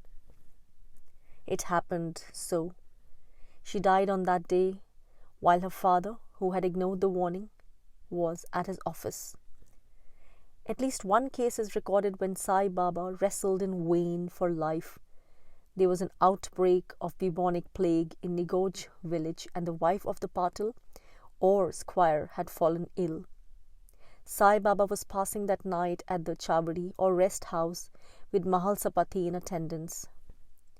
"Don't sleep tonight," Sai Baba bade him. "Stand and keep watch for me the whole night, because I have to pray to God. That ruffian, the plague, wants to kill the woman, so I am praying to Allah." Mahalsapati kept watch through the night to prevent any disturbance, but just before morning, an official arrived with a body of servants. They made a great commotion, shouting that their master wanted darshan with Sai Baba. Mahalsapati tried to quiet them by giving them udhi, but in vain. Sai Baba burst forth from the rest house in a raging temper. Shouting and abusing Mahalsapati, he cried, "Are you the father of a family? Don't you know what is happening in Nigoj? Why do you admit people at such a time?" Then suddenly he was calm. "So be it. What has happened is right." And that morning, the patil's wife died. Despite the many favors he granted, Sai Baba could be a hard master. There were few who escaped his blows or abuse, and it was not necessary for a selfish thought to crystallize in speech or action for it to be punished. The thought itself was enough. A devotee has told how he was sitting there when someone brought a present of pink bananas, a variety with a rare flavor that grew only at certain altitude in the hills. Seeing Sai Baba peeling them and giving them away, he felt an involuntary fear that they would all be finished before his turn came. Sai Baba immediately peeled another, gave it to someone else, and threw him the skin, bidding him eat that. He did so, accepting it meekly as a punishment for his greed. Sai Baba was pleased at this, and peeling another banana, shared it with him. A Muslim woman who kept parda bowed down at Sai Baba's feet, unveiling her face. A devotee sitting beside him observed how beautiful she was and felt a hope that she would show her face again. Without a word, Sai Baba swung round and dealt him a blow with his stick. A leper clambered slowly up the steps to the mosque. He was filthy and almost naked, covered with sores and stinking of rotting flesh. His feet were affected by the disease, so it seemed to take ages for him to approach Sai Baba and prostrate himself before him. Then he turned to go and when at last he was down the steps, the elegant Mrs. Manager felt a wave of relief. Sai Baba sent a devotee to call him back. Again the slow clambering up the steps, the tottering nearer, the foul stench. This time, as he prostrated himself, Sai Baba picked up a dirty cloth bundle that he had been carrying and opened it. Milk sweets! Good! He took one, and of all those present, gave one to Mrs. Manager. Such was her devotion that she ate it without demur. One test of faith was when devotees were not allowed to leave Shirdi on the date they had planned. It was the practice, as with any other guru, to ask permission to leave, but he did not always grant it. But the devotee's leave of absence was due to expire, as if he had some business or other appointment. This could be very awkward. None ever suffered by it. Somehow matters turned out so that no harm was done, but great faith was needed to believe that beforehand. H.V. Sathe has related a typical instance. He was serving on a committee with the revenue commissioner, of whom we have already heard, and the collector. They were due to meet at Manmad and set out from there on a tour of inspection. On the day before they were to meet, Sathe sent his father-in-law to Sai Baba to ask leave for him to depart. But Sai Baba refused. Sathe told his father-in-law that he could not trifle with important official engagements, or he might be thrown out of government service altogether. Again the elder man went to ask permission, and again Sai Baba refused, even ordering him to lock Sathe in his room if he tried to go. It was 3 days before he was allowed to leave for Manmad. On arrival there, he found that the other members of the committee had altered the original program and postponed the meeting. On the strength of the original program, he had ordered his tent and equipment to be sent to Manmad, but by a strange inadvertence, this had not been done. So by my detention at Shirdi, I lost absolutely nothing except my peace of mind, and was saved a lot of unnecessary trouble and enabled to spend more time with my family and with Sai Baba. Of course, Sai Baba knew and arranged all this, but in my ignorance I was very uneasy about staying at Shirdi. Such instances strengthen one's faith in Sai Baba and reliance on him. It can further be added that if his faith had been stronger, he would not have lost his peace of mind. It is quite safe to stay at Shirdi when Sai Baba ordered it. It was by leaving without permission that man invited trouble. The following case of Abdul Rahim Shamsuddin Rangari, a Muslim devotee, illustrates that. Quote, in 1913, there was plague at Thana, where I lived, and also I think at Shirdi. My wife had been suffering for a month from some disease. Her throat and cheeks were swollen and she could eat nothing. She was taking medicine, but it did not help her. A Hindu neighbor, R.G. Gupta, a lawyer, advised me to take her to Sai Baba at Shirdi so that it would cure her. Quote, when we started out, she was unable to swallow anything. But by the time we reached Igatpuri, she could take tea, and by Nasik, she could eat something. This was a good omen. She was improving rapidly. On reaching Shirdi, I went to the mosque and bowed down before Sai Baba. He asked me in Hindustani where I had come from and why, and told me to bring my wife to the mosque. I took her up the steps and she bowed before him. He put his hand on her head and said, Khuda acha karega. God will put it right. I gave him 1 rupee, 4 annas, without being asked, and he accepted it and gave me udhi. I stayed there for 2 hours. My wife's swelling was subsiding fast, so we started back at 1 without taking leave of Sai Baba. He had told me to stay, but since a cure had been effected, I thought we might as well start. I did not like to stay in a strange place longer than necessary. especially with my wife and 2-year-old son. The tanga, or carriage, in which we had come was still in the village, so we took it and started back for Kopergaon, about 6 miles away. We had gone about half the distance when the axle of the tanga broke and we were left stranded on the road. It was about 10 o'clock at night and there was no traffic. We could neither walk forward nor back such a distance at night. It was a lonely road and our predicament was unenviable, exposed to the night weather and in danger of highwaymen who infested the roads. We repented now our disregard of Sai Baba's words. 2 hours passed in this way, and then we heard the rattle of a carriage approaching and a voice calling out, "Where is the fellow from Thana?" A tanga came up to us, and seeing that it was the driver who was calling out, I told him that I was from Thana and asked how he knew our plight and happened to arrive there at such an unusual hour. He said that Sai Baba had sent him. "What for?" I asked him. "To fetch you," he replied. So we got into the tanga and went back to Shirdi. It was between 1 and 2 in the morning when we arrived there. Baba was waiting for us at the mosque. He said, "You left without permission. That's why you had this trouble." I admitted it and asked his forgiveness. He made us stay near the mosque for the rest of the night while he went in and carried on his usual meditation. In the morning, he went out to beg and came back with some bread and vegetables, of which he took a part and gave the rest to us.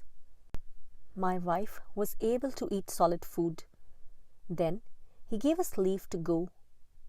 This was my only visit to Shirdi, but it gave me firm faith in Sai Baba." Unquote. All these signs and wonders attracted people, but it was for spiritual benefit that the permanent devotee looked. Nor did they always have to go to Shirdi. He would say to them, "I am not confined to Shirdi or to this body. I am everywhere. I am with you, wherever you think of me." Physically, he never left Shirdi. One devotee tells how, when he was getting married, his father implored Sai Baba to attend the ceremony. He replied, "Never fear, I am with you. Wherever you are, I am with you if you think of me." When further pressed, he said, "Without God's permission, I can do nothing." Spiritual development was the real boon. Rao Sahib Y.J. Galvankar, who has been quoted already in this connection, says, quote, "When he placed his hand over my head, it had an extraordinary effect on me. I forgot myself and my surroundings and passed into an ecstasy condition. After this ecstasy, I began to pay more attention to the spiritual side of life. Then came the second stage in 1932, 14 years after Sai Baba's death, when Baba appeared to me in a dream and asked me what I wanted. I replied that I wanted prem, divine love, and that alone. Baba blessed me with prem and disappeared. Ever since then, I have had spells of prem gushing through me when I am in meditation or even when I am reading or doing something else." Unquote. To counterbalance the impression left by outer wonders in an eccentric manner, let this chapter end as it began, with the devotee's impression of Sai Baba. This time, Rao Bahadur S.B. Dhumal, a Brahmin and an advocate. Quote, "I have one great difficulty when asked what are my experiences of Sai Baba. That is, that at all hours of the day and night I am having experience of him. There is no incident in my life that I do not connect with him, however trivial it may appear to be. I firmly believe that everything in my life is swayed by Baba. What then is to be mentioned as my experience of him? Of course, the outside world will not be prepared to credit my belief but that does not matter to me. In fact, the very disbelief of people seems a valid reason for refusing to disclose one's experiences. Every devotee feels that his experiences are his own and are given to him for his spiritual and temporal benefit, and not for ventilation or publication to the general public. The best way of understanding Baba is to experience him oneself. Where is Baba gone? He is still alive and active, more active, if it were possible, than he was before his Mahasamadhi. Anyone who is in real earnest can get in touch with him today and at once. But one who will not do that, but seeks experiences at second or third hand, will get very poor stuff. Unquote.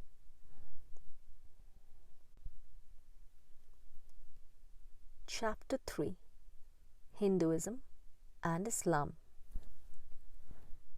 Sai Baba sometimes spoke of himself as a reincarnation of Kabir, the poet saint of the late 15th and early 16th centuries, who had both Hindu and Muslim disciples and taught each in the terms of his own religion. This is what he himself did. In his own behavior, he did not conform fully to either. He made his abode in the Shirdi mosque and generally used the Islamic name for God, and when he was heard to repeat mantras or sacred phrases, they were Islamic, not Hindu. However, he very seldom said the ritualistic Islamic daily prayers. Some devotees never saw him do so. Others report that he occasionally did on Saturdays or on some special occasion. Why Saturdays is one of the puzzles of Sai Baba, since it is Friday that is the day for corporate prayer among the Muslims. He was a vegetarian, like his Hindu followers, and was worshipped by them in Hindu fashion. Also, he referred frequently to his Hindu guru and to Hindu scriptures and gods, that is, forms and aspects of God. He did not, however, encourage a merging of the two paths among his followers. He expected goodwill and tolerance between them. That was all. Although he did not say namaz, he expected his Muslim followers to do so. Also, both religions being valid, he did not approve of conversions from one to another, but expected each person to strive for that in which he had been brought up. A Hindu who had been converted to Islam once came to the mosque, and Sai Baba slapped his face, exclaiming, "So you have got yourself a new father?" As a sign of goodwill, he liked his Hindu and Muslim followers to rejoice in one another's festivities, as has long been the custom in India, though of course without actually participating in the worship.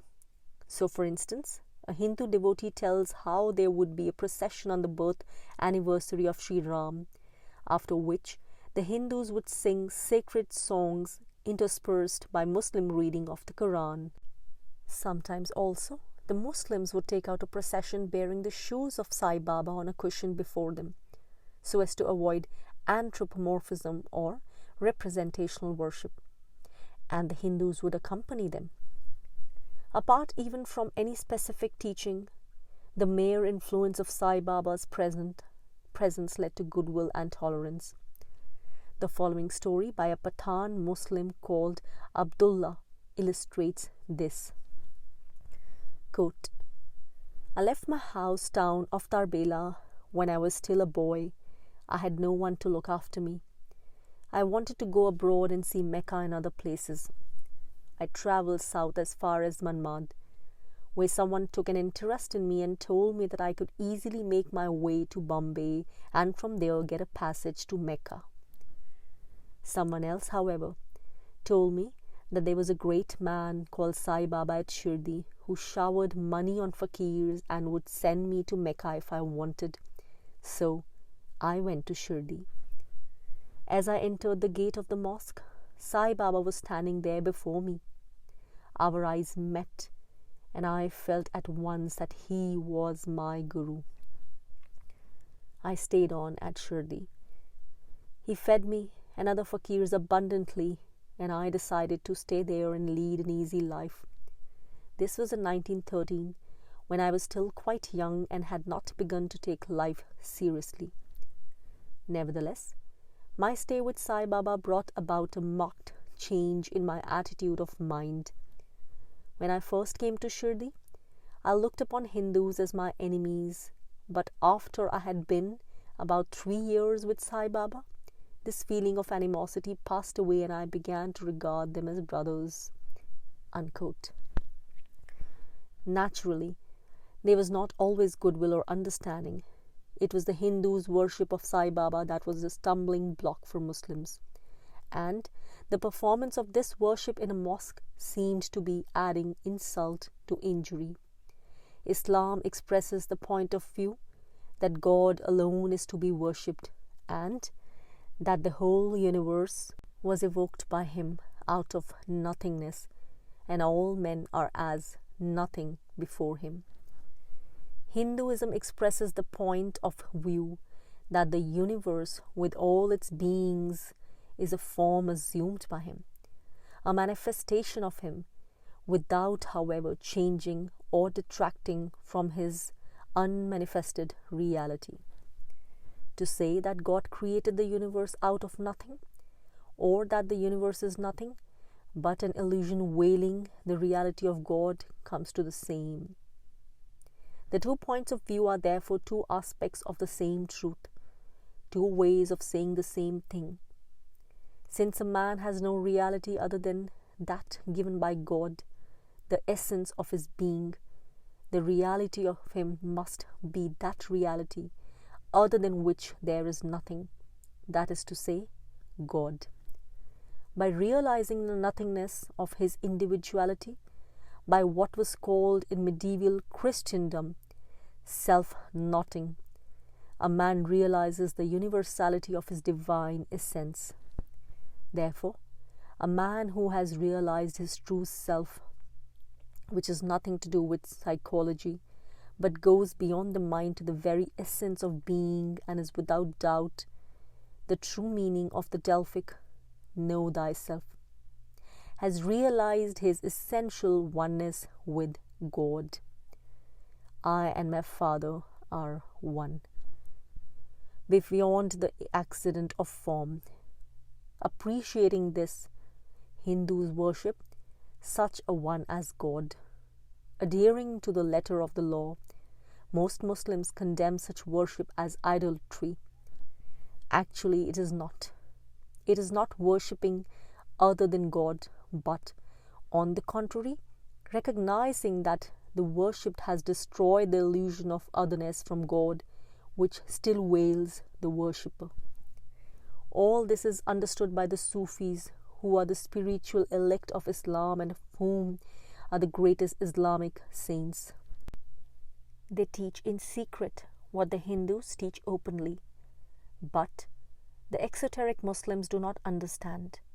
For them, there is an absolute gulf between the 2 viewpoints, and for them, the Hindus are pantheists or idolaters. The Sufi poet Al-Hallaj used to proclaim when in a state of ecstasy, "An al-Haq, I am the truth." The truth is a divine name, and he was executed for blasphemy in accordance with Islamic law, although the Sufis understood and have continued to revere him. Another Sufi, Abu Said, skirted the law, declaring negatively, "There is nothing beneath this robe other than Allah." A Sufi incantation used commonly to this day runs, "I seek pardon of God for all in me that is not God." The Hindu worship of Sai Baba started very simply in 1908 with a child's homage to him. A Hindu lady tells the story. Quote, My brother Bapu Rao, who was then a child of 4, used to go every morning and put a flower on Sai Baba's head and worship him. That was the beginning of the regular worship of Baba, as he had not permitted others to do it before that. The child was simply honoring Sai Baba as he had seen idols honored in temple worship. And from that time, the practice grew up of doing full ritualistic worship as to an idol. An intelligent Hindu does not believe that an idol is God any more than an intelligent Catholic believes that a holy picture or a statue of saint is God. Few people are capable of conceiving the formless absolute, are the critics of idolatry, and an ordinary Hindu makes worship easier by concentrating on the manifestation of God in a certain form and aspect characterized by a certain picture or statue. He may be led thereby in due course to realization of the formless, whether in this life or beyond it. It is said in the Gita, "Whatever form a man worships, he really worships me." As ritualistic worship with flowers and sandal paste is performed for an idol, so also it is for one who is felt to be more than a saint, one who has realized his identity with Supreme Being and is therefore a conscious manifestation of God. Not all Muslims at Shirdi could appreciate this, especially when the worship took place in a mosque. The result was that Muslim followers came to be outnumbered by the Hindus. Occasionally also, there were protests. One Rohilla Muslim who was constantly with Sai Baba and would sit and read the Quran at his feet at night protested against allowing the midday Hindu worship with its music in the mosque. Baba only smiled and said, "All that is Allah." Puzzle over it as he would, it seemed to the poor man that Sai Baba was betraying Islam, and he decided that he must make retribution. One day, when Sai Baba was out walking, he came up behind him with a club, intending to strike him down. Sai Baba turned just at that moment, touched his left wrist, and looked at him. Under the force of this gaze, he sank to the ground, powerless to lift the club or even to rise. Someone came and helped him up. A few days later, he went and took leave of Sai Baba and, with his blessings, left Shirdi for good. On another occasion, a Muslim follower, Mir Jaman, sprang up suddenly at night and, drawing his sword, declared that the Hindus were spoiling Sai Baba by worshipping him and asked permission to cut their throats. Sai Baba pacified him, saying, "It is I who am mad and am responsible for their worshipping me. So if you want to cut any throats, you must begin with mine." To the Hindus, tolerance comes far easier. Their religion itself recognizes many forms of doctrine and ways of approach to God, not conflicting like Muslim or Christian sects, but recognizing each other as legitimate and suited to various temperaments and levels of understanding. They find it easier, therefore, to recognize the paths afforded in other religions. Hindus, devotees, worship the divine man in Sai Baba. And if Muslims did not, that was their concern. There were, of course, bigoted Hindus as well as Muslims, but their bigotry took a milder form. It injured only themselves, being expressed simply as refusal to worship a Muslim guru. Cases of such prejudice have been quoted already and of how they were overcome. The following story, like that of the Muslim Abdullah, quoted above, illustrates the silent influence. The deputy collector H.V. Sathe met a devout but simple-minded Brahmin called Megha, in whom he took an interest. He had him instructed in mantras and set him to broach to worship Shiva there. After some time, he told him that Sai Baba was Shiva incarnate and sent him to Shirdi to worship him. Megha, however, heard at the railway station that Baba was a Muslim and horrified at the idea of prostrating himself before a Muslim, begged to be excused from going. Sati insisted, so he made the journey, albeit reluctantly. Before ever he reached the mosque, Sai Baba shouted angrily, "Throw that scoundrel out," and chased him away. He also turned angrily on Sati and berated him for sending such a crude and narrow person. That was outwardly, but inwardly, the influence began working. A year or so later, Megha felt genuinely drawn to Shirdi, and this time he was not driven away, but entered the mosque and stayed there. As with Abdullah, the inner change took place without verbal instruction. He served Sai Baba and conducted worship there daily, and when he died, Sai Baba said, "This was a true devotee of mine." More and more the Hindus predominated. Even the renovation of the mosque was carried out by them.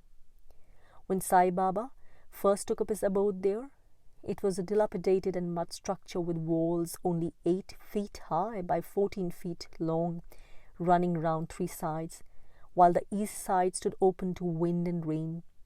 About half the roof had caved in and the rest was sagging and liable to fall. Sai Baba could not be persuaded to live anywhere else, though his devotees would gladly have built a house or temple for him. So they decided to rebuild the mosque. Several times they asked permission, but he refused.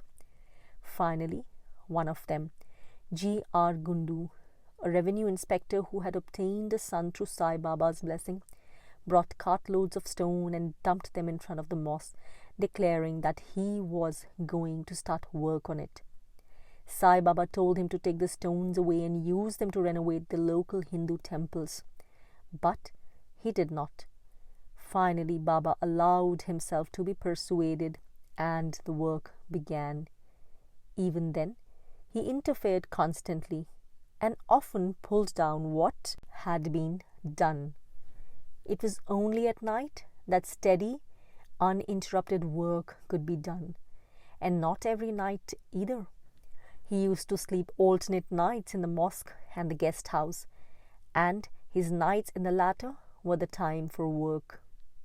He insisted on proper Islamic architecture with minarets and a nimber of recess in the west wall, that is the wall facing Mecca, and steps supporting lamps.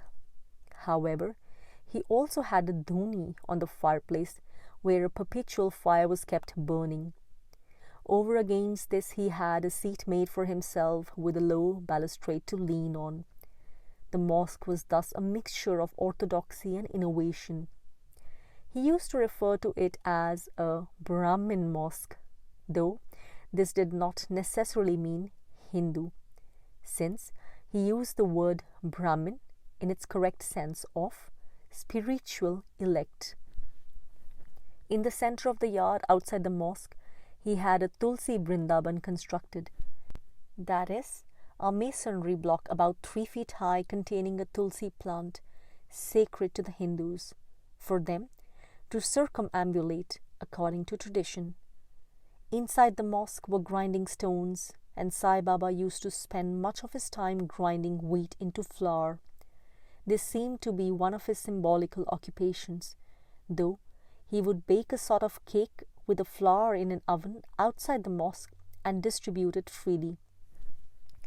He also kept mud pots in the mosque or just outside it, from which he used to pour water as described in a previous chapter, and others in which he used to put the food he begged. This was kept outside the mosque, and the sweeper woman was allowed to take what she liked out of it before he ate, as also were dogs, crows, or any who came. Chapter 4: Symbols and Powers. Symbolism is not an invention of any religion or teacher, but a recognition of correspondences that do in fact exist between the physical universe and spiritual reality. The world actually is a reflection of higher reality, and therefore the symbols only have to be recognized, not invented. That is the meaning of the Hermetic dictum, as above, so below. When Christ speaks of a man being born again, or the Church speaks of the spouse of Christ, the symbolism is too evident to need explanation. It is said in the Quran, "In the creation of the heavens and earth, and the alternation of night and day, and the ships that ply the sea with profit for men, and the rain that God sent down from heaven, there with reviving the earth after it is dead, and his scattering abroad in all manner of beasts, and the turning about of the winds and clouds driven between heaven and earth. Surely there are signs for a people who understand." To illustrate just one point from this passage, the falling of rain on barren land is a natural equivalent of the descent of grace on a barren heart, awakening stirrings of spiritual life.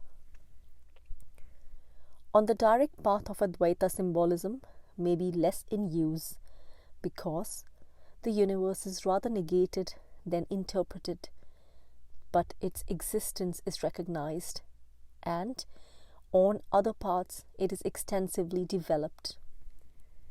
Nevertheless, though all teachers use symbolism, it can be said that Sai Baba was peculiarly addicted to it. There was something secret and mysterious about his teaching. Material benefits were conferred openly in the miracles he performed, but spiritual guidance was more concealed. Also, as has been remarked in earlier chapters, he frequently taught in actions where another might in words. For instance, whereas Christ said, "Inasmuch as you do it to one of the least of these, you do it also to me," Sai Baba did not say it, but illustrated it. A lady once asked him to come and take food with her, and he consented. As may be imagined, she prepared special dishes with all the love and skill she had.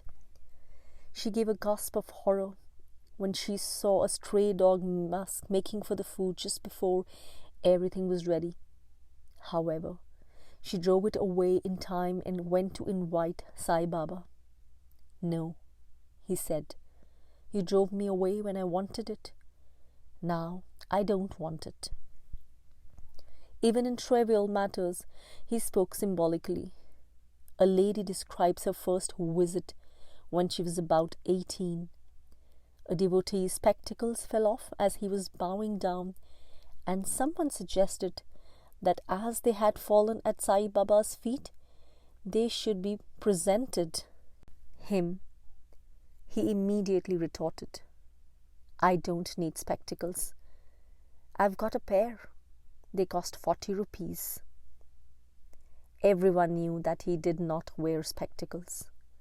The lady who told the story was puzzled until her father explained to her that by spectacles he meant sight of realization, and by 40 rupees, the 40 years since he had attained realization.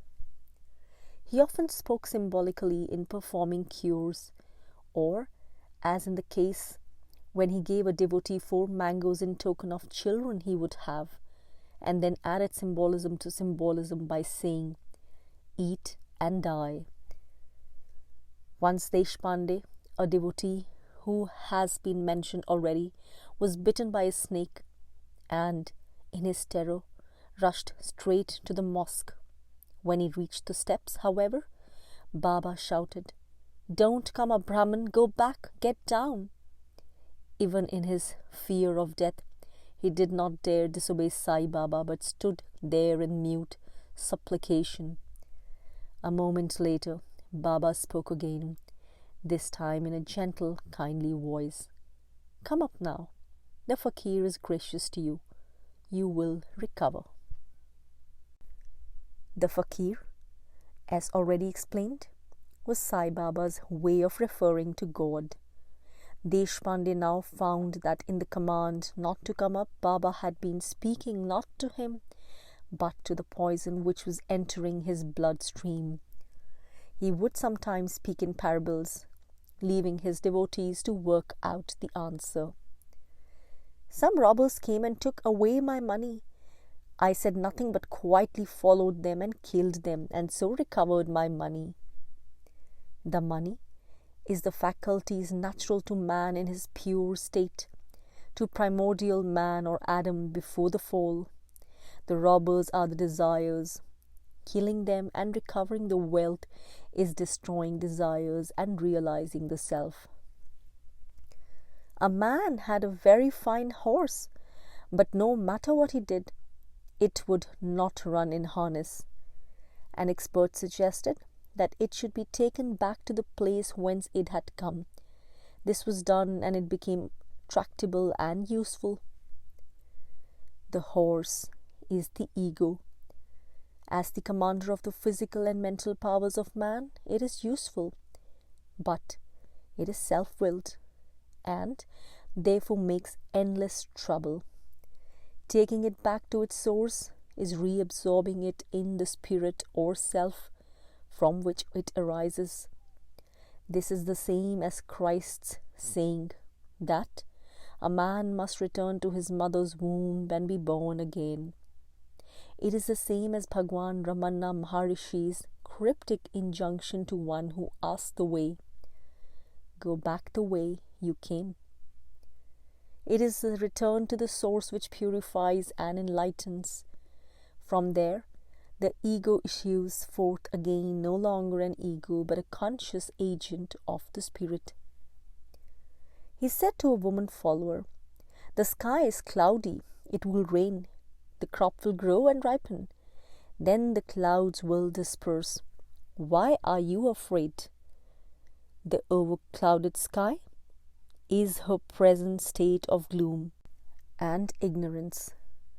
The rain is the hardship and discomfort that she will undergo, but it is also the divine grace that will ripen the seeds of spirituality in her heart, unknown to her, during the dark night of the soul.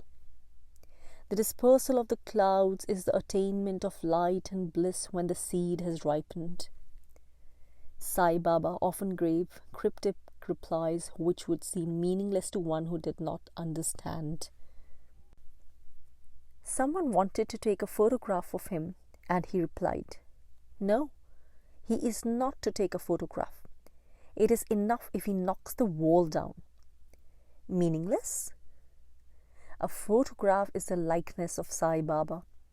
The wall is the I am the body idea, which stands between a man and his identity with the spirit.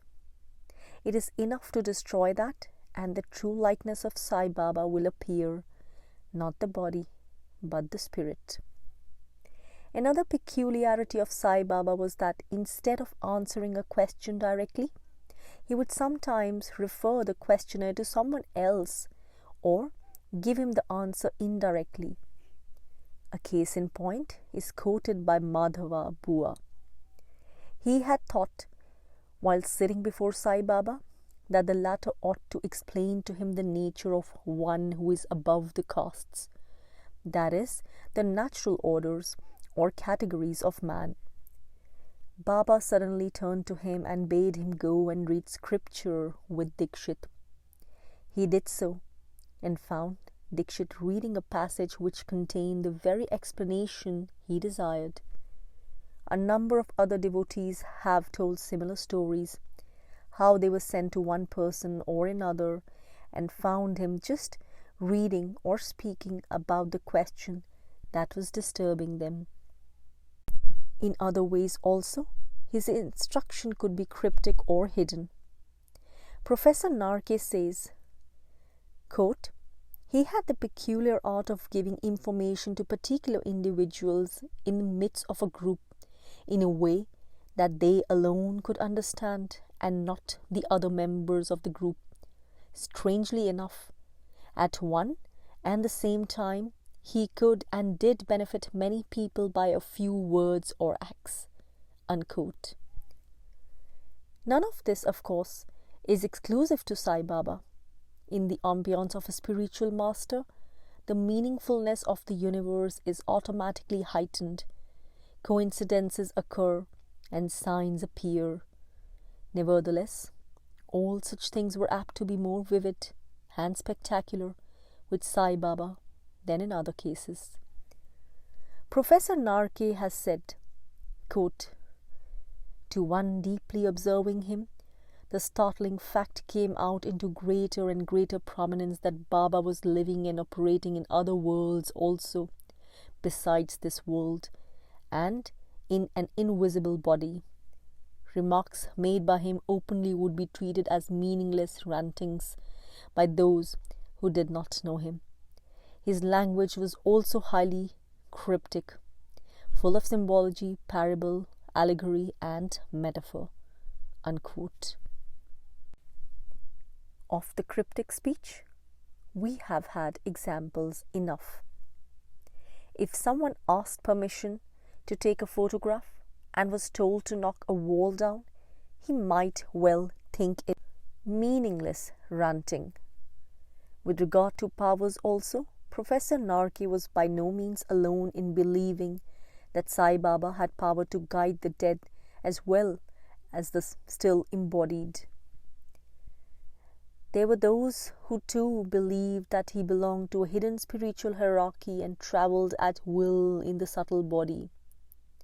The village schoolmaster lived in the little mud-walled schoolroom just behind the mosque, and he reports often hearing conversations there at night in strange languages, not only Indian languages, but English also, of which Sai Baba knew nothing.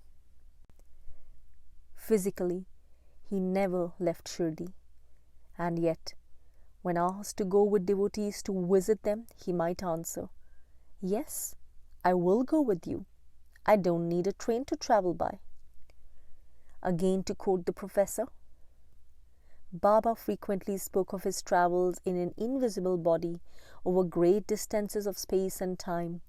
Sitting near his fire in the morning with several devotees, he would say to what distant place he had been overnight and what he had done there. Those who had slept beside him all night at the mosque or rest house knew that his physical body had remained at Shirdi the whole night.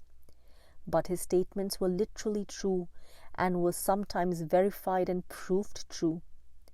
This power to travel in an invisible body to distant parts of this world, to traverse other realms than the earth life and control what takes place there, and to see the past and future alike, revealed one great fact about his nature. Some of his own observations also demonstrated it. I have heard him say, "Where am I? Where is this world?" I have seen him point to his body and say, "This is my house. I am not here. My Guru has taken me away." As even in flesh, in this earthly life, he was not confined to his physical body. It may truly be said of him that he is alive. He is where he was then. Even then, he was where he is now. Sai Baba never spoke untruth, never spoke meaningless jargon, but only those who were familiar with his ways could make out the meaning of what he said or did. That is when it was intended for their understanding. And now, two examples of Sai Baba's travels, that is the sort of travels that could be checked. A lady devotee had told the following story, and as she spoke, she was so overcome with emotion that she could not restrain her tears. "Baba's kindness to me was very great. My husband never went to see him, but even to him he showed great kindness. He was an engineer, and about 1909 he was working on a bridge at Pandharpur. While he was living there, I went to stay with Baba at Shirdi and served him. One day Baba told me I'd better go to Pandharpur. He told me to start at once and added that he would go with me and there was no difficulty for him in travelling. So I started out. I did not know what had happened there. On arrival, I found that my husband was not there. He had resigned his job and gone to Bombay. This was complete news to me, and I was very upset. I had taken 2 companions with me and had only few rupees. I had just enough to take us back as far as Kurdwadi, so we went there. I was really worried and was brooding over the situation. Suddenly, a fakir appeared before me and asked me what I was worrying about, but I did not answer. He told me that my husband was at Thond and that I should go there at once with my 2 companions. I asked him where the railway fare was to come from, and he immediately handed me 3 tickets to Thond and went away. Then, with my 3 companions, I boarded the train for Thond. Meanwhile, my husband was having tea at Thond and sitting in a half-dreaming, half-dozing state when a fakir appeared before him and said, "How is it that you are neglecting my mother? She is arriving on the next train in carriage. No? So and so." He sprang to his feet, startled, and exclaimed, "Who are you to take me to task?" But the fakir had disappeared. When I alighted from the train, my husband was waiting on the platform to meet me and take me to our new home. He told me about the fakir's appearance and asked to see a photograph of Sai Baba. On seeing it, he recognized him as the fakir. Now, another such story, given this time by S.B. Nachne. Quote, "In 1909, some events took place which at the time seemed to have nothing to do with Sai Baba. My elder brother was undergoing an operation at Bajaker's Hospital in Bombay, and we were all anxious about it. I was living at the Hanu then. That day a sadhu came and asked me for a piece of bread. We invited him into the house and gave him a full meal. My sister-in-law served him all the dishes except ladies' fingers, which she did not consider good enough to offer to a holy and honored guest. However, the sadhu himself asked for ladies' fingers, so it was served. He blessed us all before leaving and told us that the operation had been successful. That same day, my friend H.M. Panse told me that he hoped the operation would be successful by the grace of Sai Baba. That was the first time I ever heard of Sai Baba. Later in the evening, my father returned from the hospital and we learned from him that the operation had been successful and that there were no complications. After the operation, a sadhu had appeared and, approaching the patient, passed his hands over the operated part and over the whole body and had said that everything would be all right. My brother recovered and had no setback. It was in 1912 that I first went to Shirdi. During my stay there, Sai Baba showed great interest in me and my family. In the presence of Dikshit, Jog, and the Bolkar, 3 of the older devotees, he said, pointing to me, "I went to that man's house and he did not give me ladies' fingers." My mind immediately darted back to the sadhu who had dined with us at the time of my brother's operation, and I felt sure that Baba was interested in our welfare and was helping us as early as 1909 without our knowledge. I told the devotees the incident of the ladies' fingers. The sadhu had quite a different appearance from Sai Baba. I saw him about for 2 or 3 days after the operation and had the opportunity of observing him at close quarters.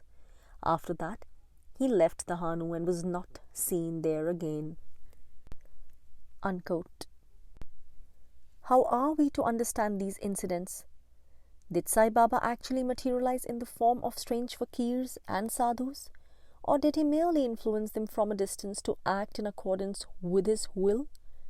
It is noteworthy that to people who had seen him he usually appeared in a strange form, whereas to those who had not, he more often appeared in his own, as though considering the additional work of disguise unnecessary, though there were instances when he appeared in his own likeness to those who knew him also. But if he assumed the forms of strange fakirs, did he also assume the form of the dog that was driven away from the foot? It is not necessary to postulate this. It is also possible that he simply knew what was happening and said in his picturesque way, "Inasmuch as you do it even to a stray dog, you do it also to me." There is another animal story, however, that is not so easily explained. A Brahmin devotee complained of dyspepsia, and Sai Baba ordered him to stop taking sour curds, a favorite Indian dish. The devotee, however, was unable to give it up. The sour curds continued, and the dyspepsia continued. One day a stray cat ate his curds. It returned next day, and although it was chased away before it had eaten much, the Brahmin considered the rest polluted and had to throw it away. He took to hanging his curds in a bowl from a rafter across the roof. The cat took to climb him onto the rafter and still got the curds. One evening the Brahmin lay in wait with a stick, and as soon as he saw the cat on the rafter, hurled it, striking the creature across the shoulder. When he went to the mosque next morning, Sai Baba was sitting among the devotees, rubbing a wheel on his shoulder and grumbling, "They make themselves ill with eating curds, so you take it away and then they beat you." Even so, it is possible to suggest that Sai Baba inspired the cat's actions and then healed its wounds, taking the burden on himself. This often happens. An example has been given in an earlier chapter with the healing of a fever. It has been observed with other masters also. But with Sai Baba, as might be expected, it took a spectacular and even bizarre form. He complained once of a fearful pain in the abdomen and bade the devotees wind a cloth around and pull it tight. "Tighter, tighter, I can't bear it. The pain is frightful." Then suddenly he relaxed. "All right, the pain is gone now." And it transpired that a lady devotee had been having a painful delivery and had called on Sai Baba for help. One certain thing is that he had the most detailed knowledge of distant events and circumstances. Also, it is certain that whether he directed the actions of some other person or himself materialized in the distant body and played a part there, he could do so without going into a trance, which means without any interruption of his normal activities at Shirdi. He did not suffer from the illusion that he was the body, and therefore there was no reason why he should be bound to it or should not be able to assume another body at will. This is a manner for scholars and theorists to argue about. His devotees do not need to ask such questions. They received and receive his favors in full faith. Chapter 5. The Symbolism of Money. A holy man does not normally ask for money. There have been spiritual healers who have been given powers by their guru with the express warning that if they accepted any rewards, the powers would leave them. Many sadhus refuse even to touch money. Sri Ramakrishna had such a horror of it that he felt an actual burning in his hand if he touched it. Many people are suspicious of a guru who accepts money or indeed any presents except simple things like fruit and flowers. In this, as in most things, Sai Baba was different. He not only accepted money but asked for it. Sometimes the demand for dakshina or alms was the first thing he uttered to a visitor. Often too, he specified the exact sum he required. Some people were prejudiced against him because of this. It seemed so incongruous. What was the explanation? It was certainly not that he wanted the money, because he never kept it. He supported fakirs and other poor devotees, fed those who had no means to stay at Shirdi, squandered money on anything that came to hand, but never kept it. The word squandered must also be qualified. It is true in the sense that he bought things that were not strictly necessary, and that if someone was attached to money, he would give it away right and left in front of his eyes. But it does not mean that he paid reckless prices. On the contrary, he would haggle over a piece of cloth in true market style, though he might afterwards make a free donation to the vendor. He himself continued to beg for his food. He never possessed luxury articles, founded an ashram, erected buildings, or acquired property, and when he died, he had just enough to pay for his funeral. He regarded money, like everything else, symbolically, and those who gave him it were laying up a better treasure for themselves. He did not ask all. He said once, "I ask only those whom the fakir points out, and in exchange I have to give them 10 times as much." They were his people, and by accepting alms, he was taking responsibility for them. There were cases when he refused money, though offered, as when a man who was leading an immoral life came and offered him rupees 500. He burst out, "I want none of your money. You are keeping a woman in your house, aren't you? Give it to her." On the other hand, he might demand money just because it was wrongly come by. For instance, the lawyer S.P. Dhumal received rupees 300 in fees for an appeal that he filed on behalf of some followers of Sai Baba. The appeal was granted immediately, through no effort on his part, by Sai Baba's influence. When he next went to Shirdi, Sai Baba repeatedly asked him for dakshina until he had taken the exact sum of rupees 300 from him. The same Dhumal, the devotee whose views are quoted at the end of chapter 2, relates another story of dakshina. Quote, "On one occasion, after taking all the money I had, Baba asked me for another rupees 50.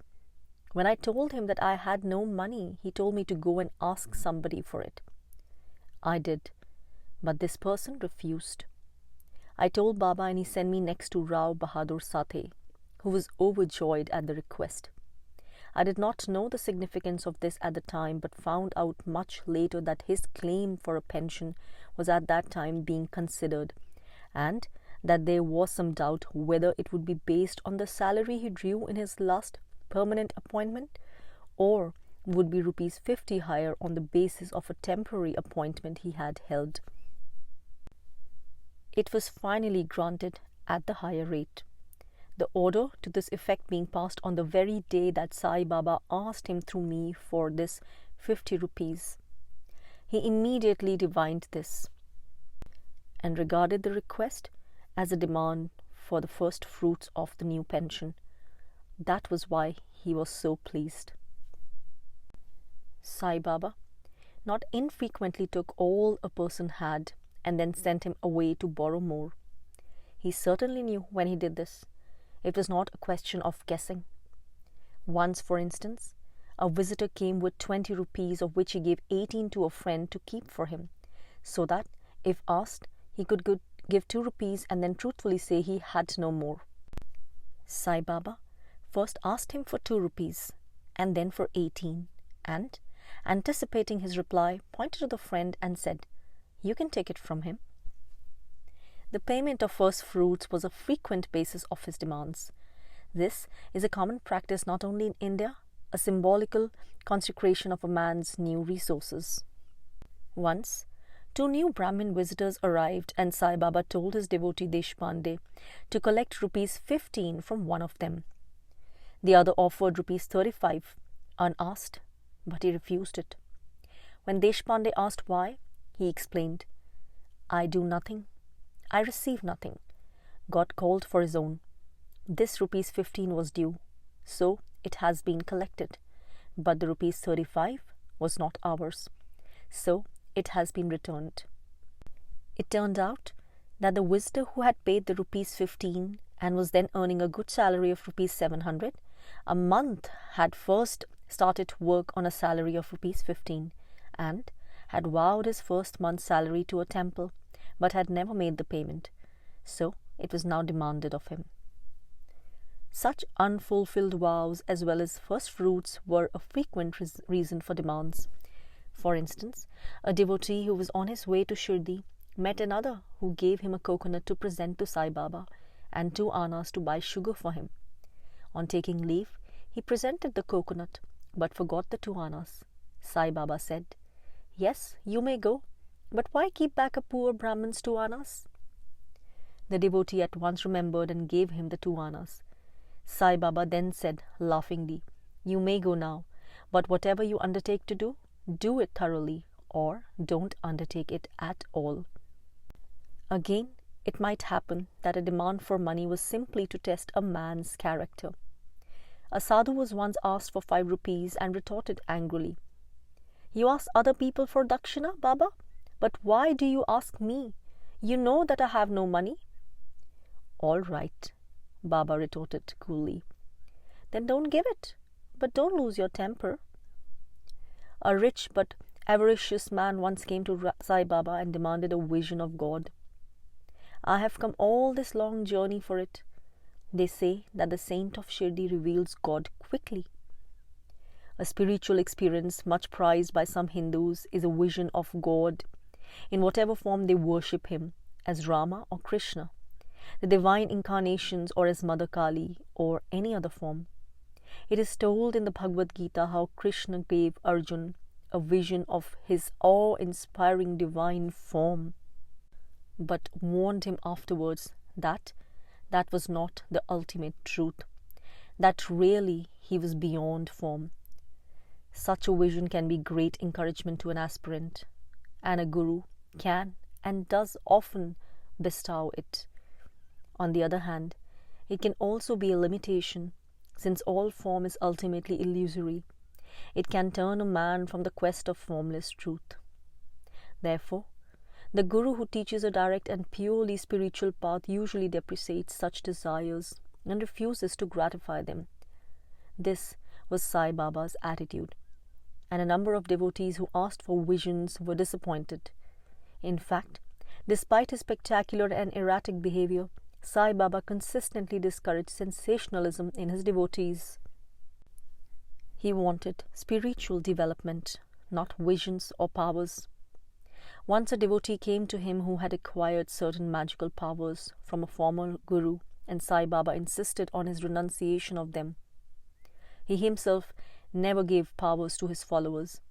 Wisdom is required, and complete freedom from egoism to use them worthily. In the present case, the visitor had driven from the railway station by Jetka and was anxious to obtain his experience and return without having to pay the cabman for waiting at Shirdi. He had ₹250 in his pocket, but hoped to keep it there safely. Sai Baba received him with mock enthusiasm. "Oh yes, don't worry, I'll show you God quickly and clearly. This isn't a matter that can be delayed. People like you who seek illuminations are hard to find. Most people who come here want prosperity or health or freedom from some trouble, or they want a good position or pleasure or some worldly object. Nobody wants God. How I long to see those who long to see God. One should realize Brahman before death, or there will be an ever-recurring cycle of births and deaths. A guru can give realization, and only a guru can." Then he suddenly broke off, and calling to a boy, sent him with a message to a local shopkeeper that he urgently needed a loan of 5 rupees. The boy was to bring it back with him immediately. Until he returned, Baba seemed unwilling to occupy himself with the visitor or with any other matter. After a while, the boy came back to say that the shopkeeper was not at home. Baba then sent him to another person and then another, each time without success. Meanwhile, the visitor was getting more and more restive, thinking of the cabman's fare, Of course, he could have cut short the delay by himself taking out the 5 rupees and giving it, but this he was not prepared to do. "Will you help me to grasp Brahman?" he pleaded again. And then Sai Baba explained the symbolism to him. "But that is what I have been doing. Don't you understand? I want 5. One must surrender 5 to attain Brahman. One must surrender the 5 senses and the 5 pranas, and for that one requires detachment. The road to Brahma Jnana is hard to tread. Not all can tread it. When it dawns, there will be light. Only one who is unattached to things earthly and heavenly alike can attain to divine knowledge." Not only was this a rebuke for his avarice, but also for his desire for a vision. A somewhat similar instance is reported when Sai Baba again used the symbolism of money to expose the faulty basis of a petition to know God. This time, he interrupted the talk to send to a local money lender for 100 rupees. The money lender sent back his respectful greetings, but not the money. Messages were sent to several others also, but with no better result. Finally, Sai Baba turned to a wealthy devotee for help, and the latter, having no money with him at that moment, wrote out a promissory note and at once obtained the required amount from one who had refused Sai Baba. Puzzled and resentful, the visitor later approached a regular devotee and expressed surprise that Sai Baba should have been so preoccupied with money as to forget his request. The devotee replied, "He answered your request. You should have understood the symbolism. When a poor man asked for money, it was not forthcoming. But as soon as Nana Sahib asked for it, he got it. Similarly, not everyone can ask for divine knowledge. He must have accumulated the wealth of spiritual achievement first." To a large extent, the devotees learned to understand the symbolism or grasped its meaning intuitively. But even they did not always agree about Sai Baba's demands for money. The following story shows how 3 different explanations could be given. Sai Baba had asked a visitor for dakshina repeatedly until he left him penniless. He then asked him for more and sent him to Deshpande to borrow it. Deshpande explained, "It is not your rupees that Baba wants, but your mind and heart, your time and the devotion of your soul." Sai Baba smiled approvingly when he heard the explanation, but he sent him again, this time to Dikshit. Dikshit explained that the demand was merely an attack on his self-esteem, so that he should not feel humiliated at being left penniless and forced to beg. Sai Baba approved this answer also, but sent him a 3rd time, this time to Nana Sahib Chandorkar.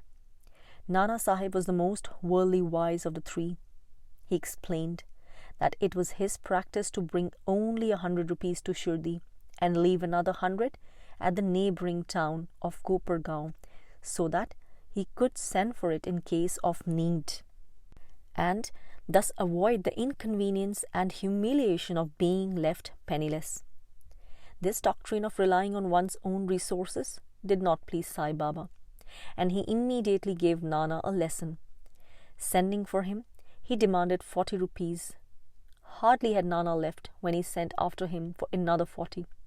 Nana immediately sent off to Kopargaon for his reserve fund. But before it could arrive, Baba again asked him for dakshina, making him confess that he was penniless.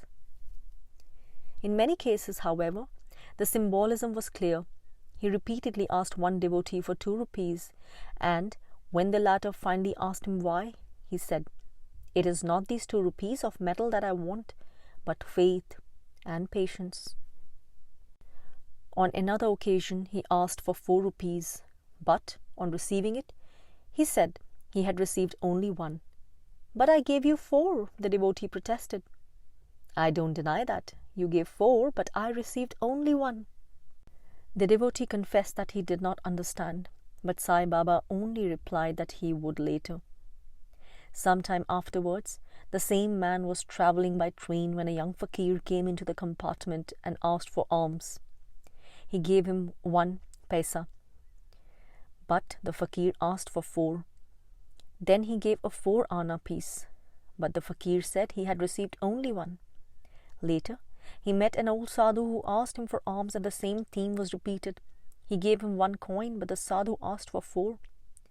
Finally, he tumbled to the symbolism of it. Sai Baba was asking for the surrender of the 4 aspects of consciousness: manas or mentality, buddhi or intuitive intellect, chitta or awareness, and ahankar or ego sense, but was receiving only 1, the soul or jiva. On one occasion, Sai Baba asked a lady for 6 rupees, and she, having no money with her, turned to her husband and remarked how embarrassing it was to be asked for money and be unable to pay. "Don't worry," he replied. "It is not money that Baba wants. It is the 6 vices that have to be surrendered to him." Smiling approval at the explanation, Sai Baba again asked her whether she would give him her 6 rupees, and she replied that she had already done so. "Then see that you do not go astray," he cautioned her. Symbolism such as this, payment of first fruits, fulfillment of a forgotten vow, these were the 3 most frequent reasons for Sai Baba's demands for money. One thing was certain, that it was not the money that he wanted. To that, no one could have been more indifferent. Nevertheless, in the last years of his life, an extraordinary flow of money did come in. It was said that his income equaled that of the governor of a province. Indeed, the authorities wanted to levy income tax on it, but as Sai Baba never had anything left by the end of the day, it proved impossible. They did, however, levy income tax on several of his pensioners, poor followers to whom he gave a more or less regular allowance. Chapter 6. Updesa. The central theme in the life of a master is his Updesa, or Updesh, as it is commonly called. That is the spiritual guidance which he gives to his disciples. This is not theoretical or doctrinal instruction, but a spiritual discipline normally consisting of rites and observances, and the invisible influence that furthers the disciples' development. Although the central theme, it is not the most obvious or the easiest for the biographer to rediscover. In fact, it may be kept secret, since it is intended only for those to whom it is personally and directly transmitted, whereas any exposition of doctrine that the master may make, being less potent and therefore less dangerous if misused, is open and for all. This encourages the mistaken attitude referred to in the first chapter of this book of representing a spiritual master as a mere philosopher. With Sai Baba, as already remarked, this is not possible, since he wrote no philosophy. Even verbally, he rarely expounded doctrine. Very few of his devotees recall his doing so. There are a number of different spiritual paths, and the question arises which Sai Baba enjoined. We may straight away discard yoga and tantra. This may seem strange, since it is these indirect paths which normally led to the development of supernatural powers. However, it must be remembered, as remarked in a previous chapter, that although Sai Baba used his powers so lavishly, he did not bestow them on his devotees or encourage their development. Indeed, the lack of interest in developing powers among his devotees is one of the reassuring signs of his genuine spirituality. Wherever one finds disciples hankering after powers or equating their acquisition with spiritual progress, it is advisable to be very wary of the Guru. Sai Baba even deprecated pranayam, or breath control, which is much used on yogic and tantric paths. Whoever proceeds by means of pranayam will have to come to me ultimately for further progress. This recalls the Supreme Advaitin, Bhagawan Ramana Maharshi, who taught that breath control is only a preliminary means of attaining thought control, for those who cannot do so directly.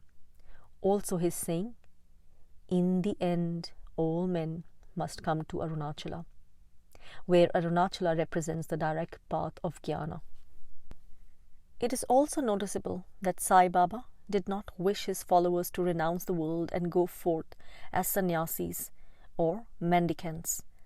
There were a few cases of his actually forbidding this, but even apart from that, the general interest he showed in the family life and problems of his devotees, their jobs, marriages and children, is clear evidence that he wished them to develop inwardly through the medium of family life.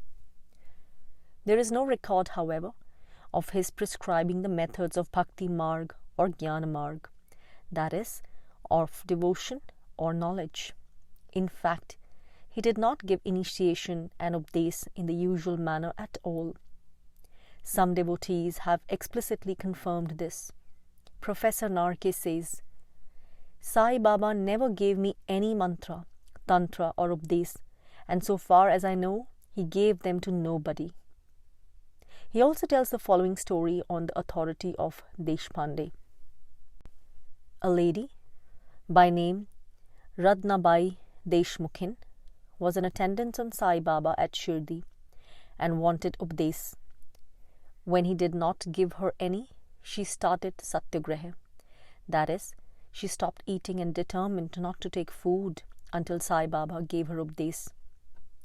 On the 4th day of her fast, Deshpande, taking pity on her, went and told Sai Baba about it and besought him to give her some name of God on which to call as jap or invocation or mantran padesha.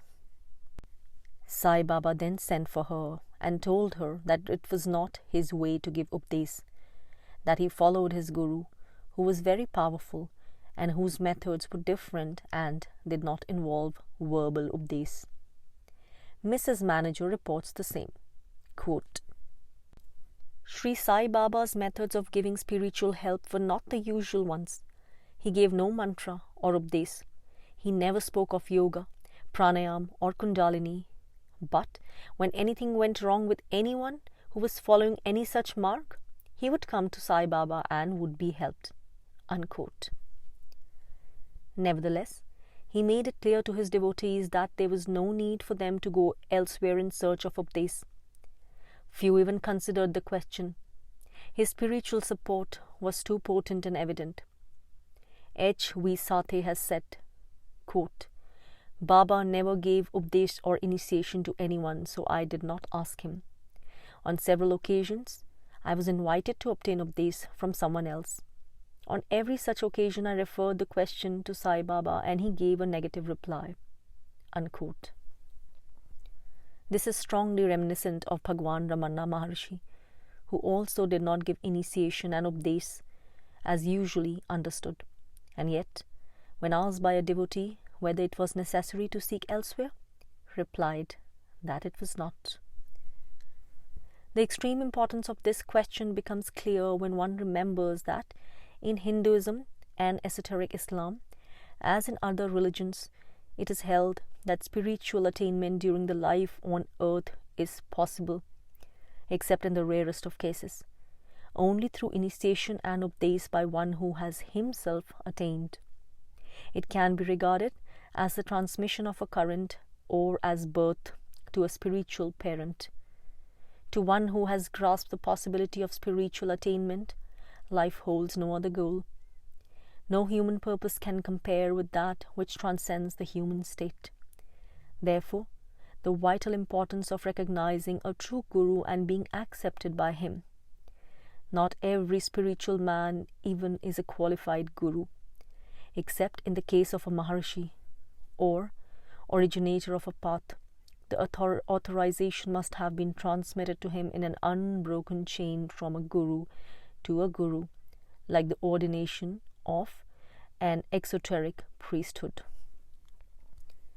One who is not a guru may benefit mankind by his mere existence, by the radiance of an influence. There are other possibilities also, but he will certainly not take on himself the responsibility of guiding disciples or detaining them from others who can function as guides. If such a one as Sai Baba or the Maharishi took this responsibility, it means that an invisible type of Upadesh was in use whether the disciples were aware of it or not. And Sai Baba did assert in plain terms his responsibility for his devotees, his watch over them, and the absolute reliance that they could place in him. He said, "I will never allow one of my people to escape from me." And the Maharishi said, "Just as the prey that has fallen into the jaws of a tiger will never be allowed to escape, so he who has won the grace of the Guru will never be abandoned." Sai Baba said, "Only keep quiet and I will do the rest." And the Maharishi said the very same words, only using the impersonal Bhagawan instead of I. Sai Baba said, "Wherever you may be, think of me and I am with you." Again, there was the same assurance, though in slightly different words. That Sai Baba did exert a tremendously powerful influence over his devotees, there is no doubt at all. Many have testified to the awakening and fostering of spiritual life in them. Certainly also, he strove for them. He practiced the laying on hands. Baba had a way of touching the head of a devotee who went to him. His touch conveyed certain impulses, forces, ideas. Sometimes he pressed his hand heavily on the head as though crushing out some of the lower impulses of the devotee. Sometimes he tapped the head or made pass over it with his hand. Each such action had its own effect, causing a remarkable change in the sensations or feelings of the devotee. Sai Baba was in fact training his devotees to seek God through devotion to the Guru. It will be remembered from the account given in the first chapter of this book that this was the method he himself had followed, and it was this that he enjoined on his followers. That this was his Upadesh can be seen also from his exposition of a verse of the Bhagavad Gita quoted in chapter 1, where he said that complete surrender of body, mind, soul and possessions was the necessary means of attaining realization. It is epitomized by Professor Narke. Obeying, serving and loving God are the chief features of Bhakti Marg. The peculiar features stressed by Sai Baba's example and words is the vast importance of developing this devotion on the basis of devotion to one's Guru. It is seeing God in, through and as the Guru, identifying the Guru with God. This is a legitimate and traditionally recognized method. Here again, it recalls the Maharishi who said, "God, Guru and Self are not really different. They are the same." However, he added a safeguard by explaining that the outer Guru serves only to awaken the inner Guru in the heart of the devotee. And it will be seen that the inner Guru is the same as the Christian conception of the Christ in you. Sai Baba explained less, but there is a record of his also stressing the inner Guru when he said, in apparent contradiction to his own teaching, "It is not necessary to have a Guru. Everything is within you. What you sow, you reap. What you give, you get." The actual meaning is the relative unimportance of the outer Guru once the inner Guru can be recognized and heard. He continued still more explicitly, "It is all within you. Try to listen inwardly and follow the direction you get." It is important to note, however, that he did not say this to everyone. It is a very dangerous practice until the devotee is sufficiently purified and developed to follow the inner Guru, because all manner of selfish promptings can slip into the stream of consciousness and advertise themselves as inner spiritual direction. That is why normally an outer Guru remains necessary. Normally Sai Baba's teaching was simply devotion to the Guru and complete surrender to him. a very potent method, but one which can be safely used only by the perfect Guru, from whom all trace of ego has been burnt out, otherwise a frightful danger. Sai Baba theorized little about it because in general he theorized little. The following story illustrates it well enough. A devotee was staying at the house of Ai, a woman devotee permanently resident at Shirdi, to whom Sai Baba often sent visitors. He says, "We agreed that japa was the best course for us. The important question was what name we should use for it. She said that many used a name such as Vittal or Ram, but so far as she was concerned, Sai was her God, and that name was enough for her. I said that what was good for her was good for me too, and that I would also take this name of Sai. So we sat facing each other and repeating the name together for about an hour. Later in the day, Sai Baba sent for me and asked me what I had been doing that morning. Japa, I replied. Of what name? He asked. Of my God. Who is your God? He asked next. I simply said, you know, and he smiled and said, that's right. Thus, jap of his name was expressly approved by him and perhaps silently instigated by him through the meditation of I. It seems equally significant in this story that the invocation of his name was approved by Sai Baba and that it was approved secretly, not publicly. His position was already anomalous through the ritualistic worship performed by the Hindus and condemned by the Muslims. But a no less important distinction was between those Hindus who were following a spiritual path through devotion to God manifested as the Guru, and those who were more numerous, who simply accepted the spiritual and material benefits that accrued from the presence of a saint. This type of sadhana, or spiritual path through utter reliance on the Guru, has been well summarized by Professor Narke. Quote, according to the tradition of Sai Baba, the disciple or devotee who comes to the feet of a Guru in complete surrender has, no doubt, to be pure, chaste and upright, but he does not need to continue any active practice of jap or meditation. On the contrary, any such practice or any intellectual process which involves the postulate, I am doing this, is a handicap. All sense of ahankar or ego in the devotee has to be wiped out, swept out of the memory and mind, as it is an obstruction to the Guru's task.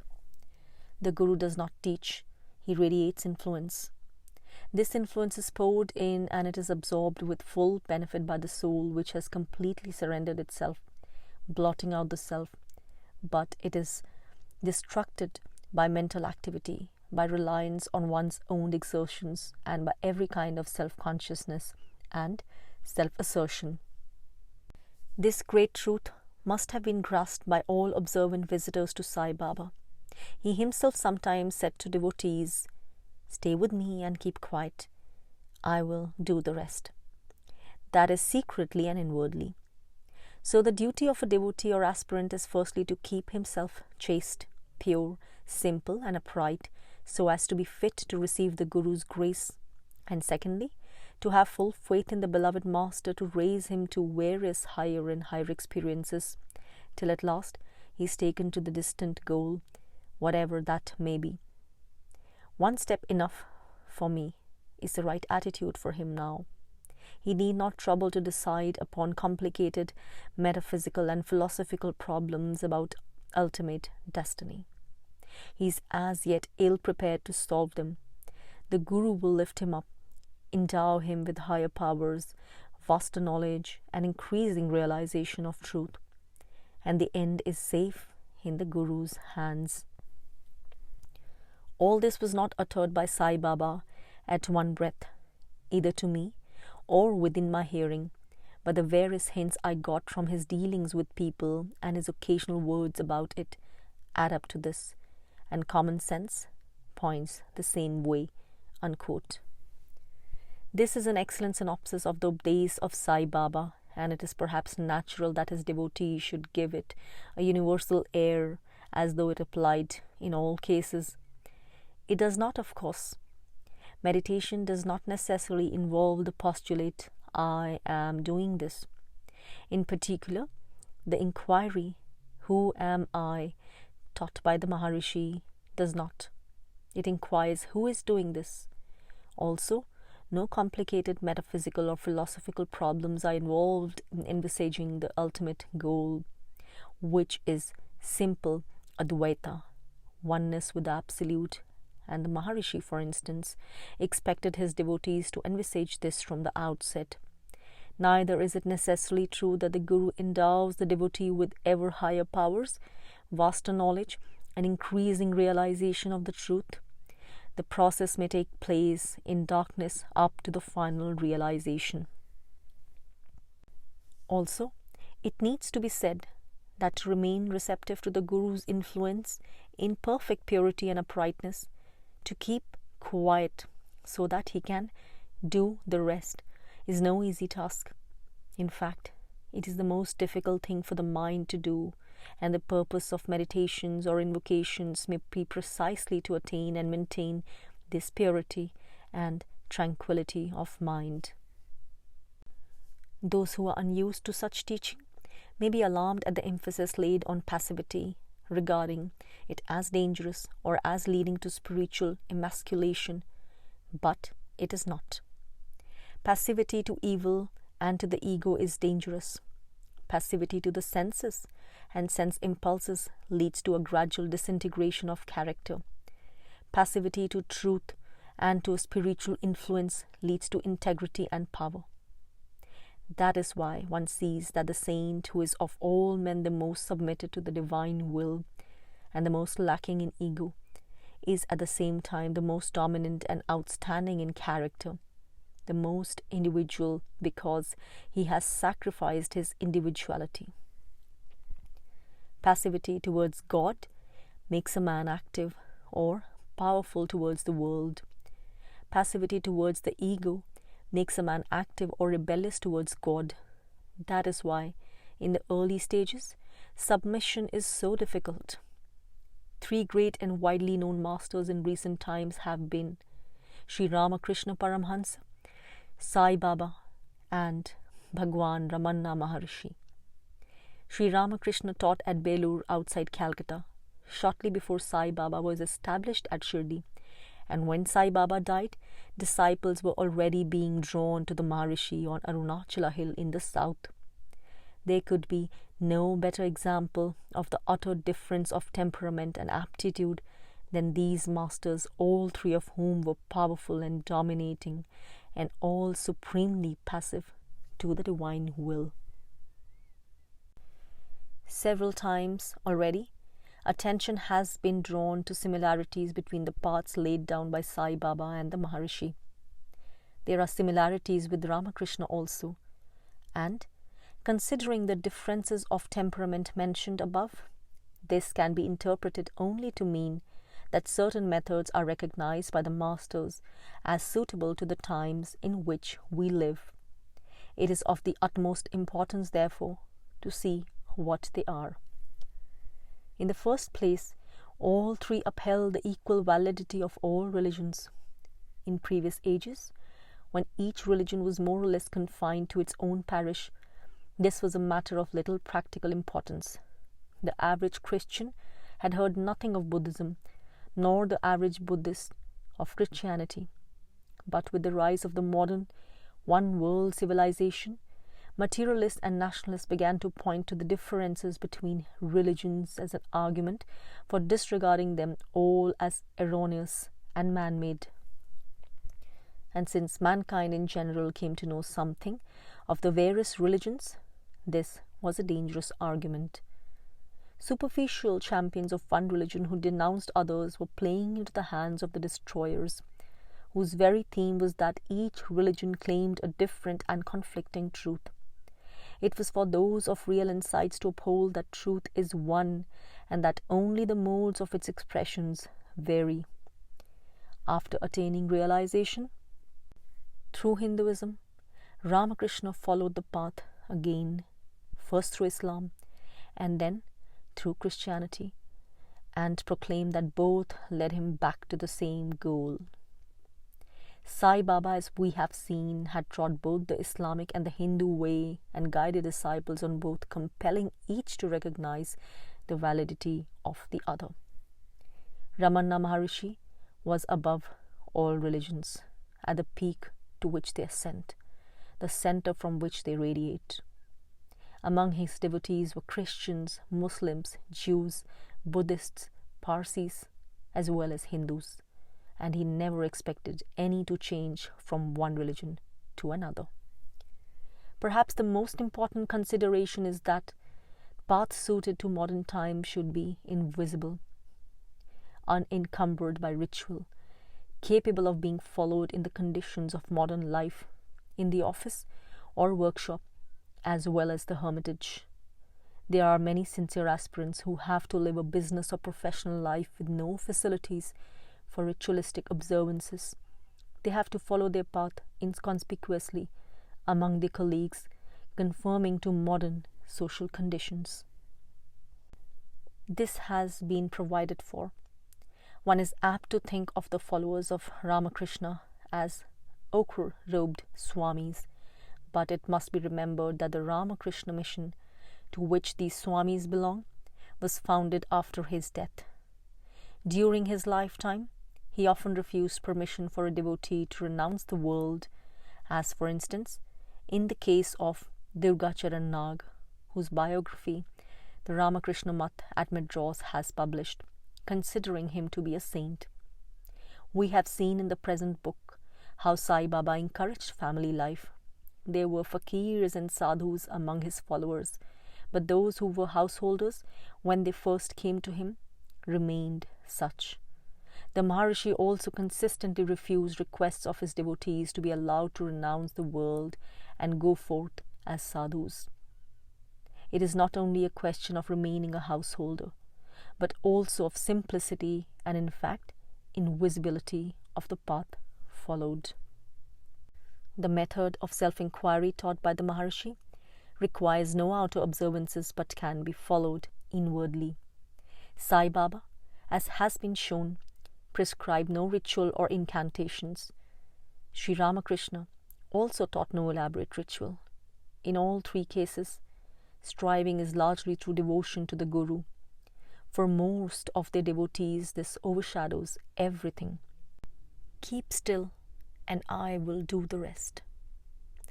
The tremendous power of the Guru is working.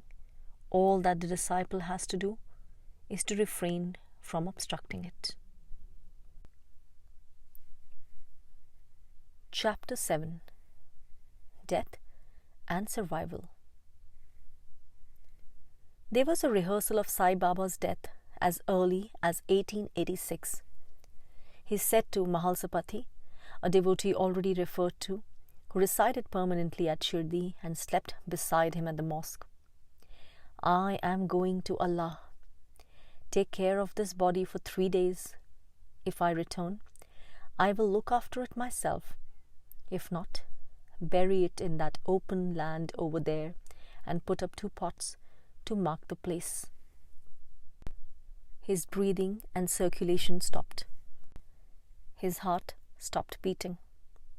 The civil authorities held an inquest and pronounced him dead and ordered Mahalsapati to bury or cremate the body in accordance with the law that a body is not to be kept longer than 24 hours. Mahalsapati, of course, refused. On the 3rd day, breathing began again and the abdomen was seen to move. Then Sai Baba opened his eyes and returned to life. It was after this, in fact, from about 1900, that his fame began to spread widely. From about 1910 till his death in 1918, there were unending streams of visitors from Bombay and other towns. They forced pomp and ceremony on him that he did not want. Processions with horses and elephants, a silver chariot, incense and singing. During the processions, they loaded him with jewelry. They treated him like a Maharaja and like the idol of a god. He disliked all this, but they would not be refused. Still, he continued to go out and beg his food. His health gradually weakened. He suffered badly from asthma. The striving for his devotees was strenuous because a guru takes the burden on himself. Even physically, it may be so with the performance of cures. On Vijayadashmi Day in 1916, he had an attack of frenzy when he tore off his clothes and went about stark naked for 2 hours, crying out that it was his day of crossing the frontiers. It was on the same day 2 years later, 15 October by the Western calendar, that he breathed his last. Before going, he sent some devotees back to Bombay who had intended to stay and detained others who were due to leave.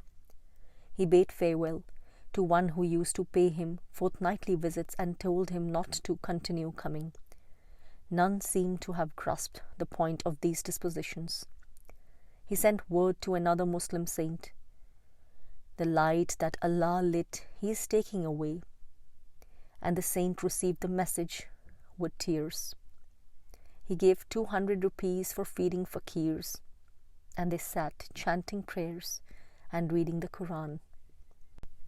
It was the time of the Hindu feast of Dasara, and the Rama Vijaya was read before him. He had been sick for a few days, but those around him did not realize that it was the final sickness. In the morning he was ill. About midday he sat up and gave first 5 rupees and then 4 to the Brahmin, who used to receive a daily 4 rupees for preparing his food. For the food he begged was often uncooked and was cooked later at the mosque. He sent those who were with him out to take their lunch. 2 Brahmins alone remained with him. One of them relates, Baba gave me his last instructions on the day he breathed his last. After sending Dikshit away, he gave me some instruction and told me to keep quiet about it, saying that I would die if I revealed it to anyone. Then he said, I am going. Carry me to the Wada. Only Brahmins will be near me. With these words he breathed his last. After these words were spoken, Nana Nimokar poured water into his mouth, but it came out. I held my hand under his chin to catch the water. Baba expired, leaning against me. Sai Baba was here using the word Brahmin in all true meaning of spiritually inclined person, as he did, for instance, when he said, This is a Brahmin mosque. By Wada, he referred to the building where he was to be buried, a large stone house built by Bapu Sahib Bhuti. Some years previously, Sai Baba had appeared in a dream both to him and Deshpande the same night, desiring him to build it. When Bhuti asked his permission to do so, he not only consented but said, When the temple is built, we will live in it. Once Sai Baba was no longer physically alive at Shirdi, Bhuti had no wish to occupy the newly completed building, so it was used, as its destiny had been, to house the shrine. Despite Sai Baba's expressed wish, there was disagreement about his burial, the Muslim followers holding that he was one of them and should be buried by them in a building to be erected for the purpose. The civic authorities, therefore, circulated 2 petitions for signature, and as more than double the number petitioned for burial in the Wada, this was done. It was agreed by both parties that both the Wada and the mosque should be kept open for pilgrims of all religions.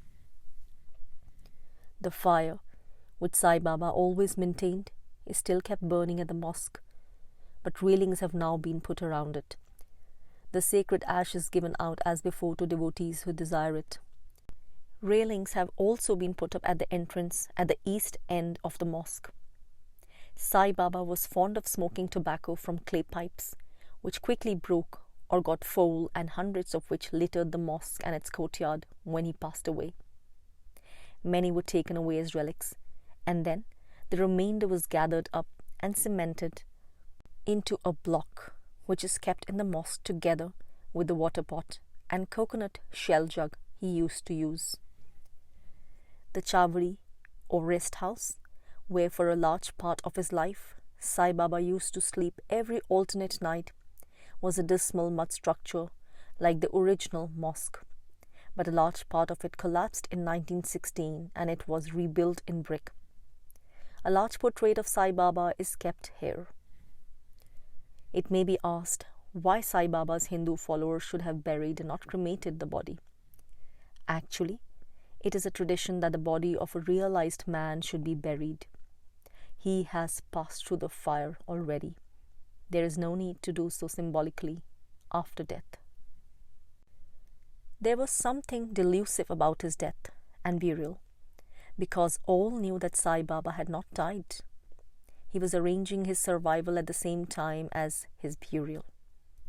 Some 2 weeks beforehand, when they had no suspicion that death was approaching, he ordered R.B. Purandare and H.S. Dikshit to leave for Bombay, telling them, "I will go on ahead and you can follow me. My tomb will speak. My clay will give you replies." This should have been warning enough, but one must remember that Sai Baba's devotees were accustomed to hearing strange sayings from him. A lady once told Sai Baba that she depended on him utterly for refuge and guidance and would be hopelessly adrift without him, and asked him what she was to do when he passed away. He replied categorically, "Wherever and whenever you think of me, I shall be with you." Once again, a parallel arises with Bhagawan Ramana Maharshi. When his death was approaching, some devotees appealed to him in the same way, and he replied tersely, "You attach too much importance to the body." The implication was obviously the same. There was no change in Sai Baba's guidance of devotees, his answering of prayers, and his protection in time of trouble. Indeed, so continuous is his influence that in hearing or reading accounts by his devotees of their experiences, one does not find any dividing line at 1918, the same kind of episodes occurring before and after. And of course, with most of the devotees one meets today, all cases of intervention come from after that date. He appears to them in dreams and visions as before. They turn to him and receive his answer and protection. When decision is difficult, they write out various solutions on slips of paper, and with a prayer for guidance, place them beneath his picture and accept the one they draw as his instruction. Invisibly, he guides and influences them. He has said that no devotee of his shall lack for food or shelter, and they have found it so. People turn to him in distress and find relief.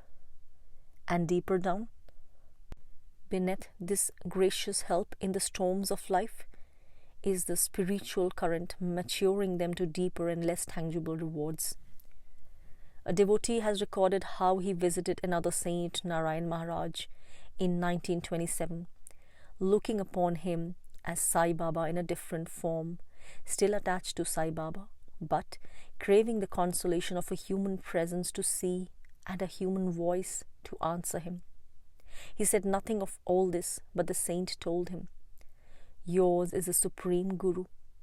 He is of a higher rank than I. Why have you come here? Your choice of a Guru is excellent. Go to him and you will achieve your purpose." Another tells how his child was sick with pneumonia in 1934 and had, in addition, an open abscess on the chest. The doctor was afraid to operate on the abscess on account of his weakness. It was a wide open wound. The doctor would not help me, so I relied on my own doctor, Sai Baba, and put a little of his udhi into the wound. The deputy collector, V.R.M. Jadhav, asked me whether I was confident of a cure and within what time the gaping wound would be healed. I answered, "Within 24 hours. That night, Sai Baba appeared to me in a dream and rebuked me, saying, "You should have said immediately." I apologized in my dream, and when I woke up next morning, the wound was healed. Jada was so surprised that he asked for some of Sai Baba's udhi for his own 4-year-old son who was down with pneumonia. It was already the 6th day of his fever when I gave him the udhi, and the fever stopped next day, although the doctor had told him it would take another 3 days. The same child who was cured of the abscess had already been saved by Sai Baba when he was 2. He fell downstairs. There was a heap of debris at the bottom of the stairs, and his father ran up to him in alarm. To his surprise, he found the child quite unhurt. "It's all right," the little one said. "Baba held me up." These are old tales. Those who hear us today are mostly from devotees who were born since 1918. But they are no less vivid, and the help given is no less potent. None could be more categorical about this than Sai Baba. "I shall remain active and vigorous even after leaving this earthly body. My shrine will bless my devotees and fulfill their needs. My relics will speak from the tomb. I am ever living to help those who come to me and surrender and seek refuge in me. If you cast your burden on me, I will bear it. If you seek my help and guidance, I will immediately give you it." He said, "There shall be no want in the house of my devotee. It is because his succour has been found so prompt and potent that he has such vast numbers of devotees, now as in his lifetime. But it is good to remember also that other saying of his, 'I give people what they want in the hope that they will begin to want what I want to give them.'" During our 4-year stay in Calcutta, around 1960, the neighbouring flat was occupied by one Miss Dutton, a very pious old lady in her 60s or 70s. When we came to know her better, she told me that she used to be a nun and spent the best part of her life in a convent. Being rather impulsive, a common thing with redheads, she found discipline increasingly irksome, resulting in conflicts and unpleasantness. In short, she did not get on at all with the other nuns. Towards the end, she felt she could not stand it any longer. With the cooperation of the nuns in charge, she applied to Rome for absolution from her vows, and this was granted with scarcely any delay. While her application was pending, Miss Dutton was too preoccupied with the conflicts to give much thought to her future. When she was about to leave the convent, it dawned on her how hopeless her future was without any profession, with very few relatives, the nearest being a nephew in far-away Calcutta. One day, while sitting in her cell immersed despondently in deepest gloom, a tall fakir appeared before her suddenly. How he got in, she could not tell, as it would have been almost impossible for a Muslim, and a fakir especially, to gain entrance to the cell of a nun. He looked at her with compassion and told her, "Do not worry so much. Everything will be all right when you go to Calcutta." Then he asked her for dakshina, a gift of money to holy men. She told him that she had no money. "Oh yes, you have 35 rupees in a box in the cupboard there," he replied. "And do you know," she added, "I had completely forgotten about this money, put away for a rainy day."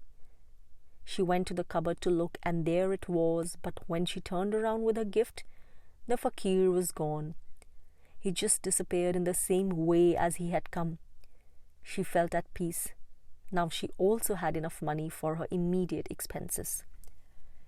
In Calcutta, her nephew received her very kindly and was looking after her with love and care, which he extended even to her pets. He may still be doing so now. Miss Dutton was all praise for him and so grateful that she used to get up every day before dawn to go to church to give thanks and attend Mass. This discipline she now seemed to enjoy. "I will show you a picture of the fakir," I told her, convinced from the moment that she mentioned Dakshina that it could have been none other than Sai Baba. Luckily, there was a picture of Sai Baba in our flat, which I fetched and showed to the old lady. The moment she saw it, she exclaimed, "This is my fakir. He even had the same white kerchief on his head." She had never heard of Sai Baba before. Sai Baba appeared to her once more, but this time in a dream in which her body was being taken out of a bier by 4 men. He stood nearby, took her hand, and she felt as if a heavy burden had dropped from her. Such was the peace and happiness she felt watching her dead body. She awoke with the afterglow of that peace.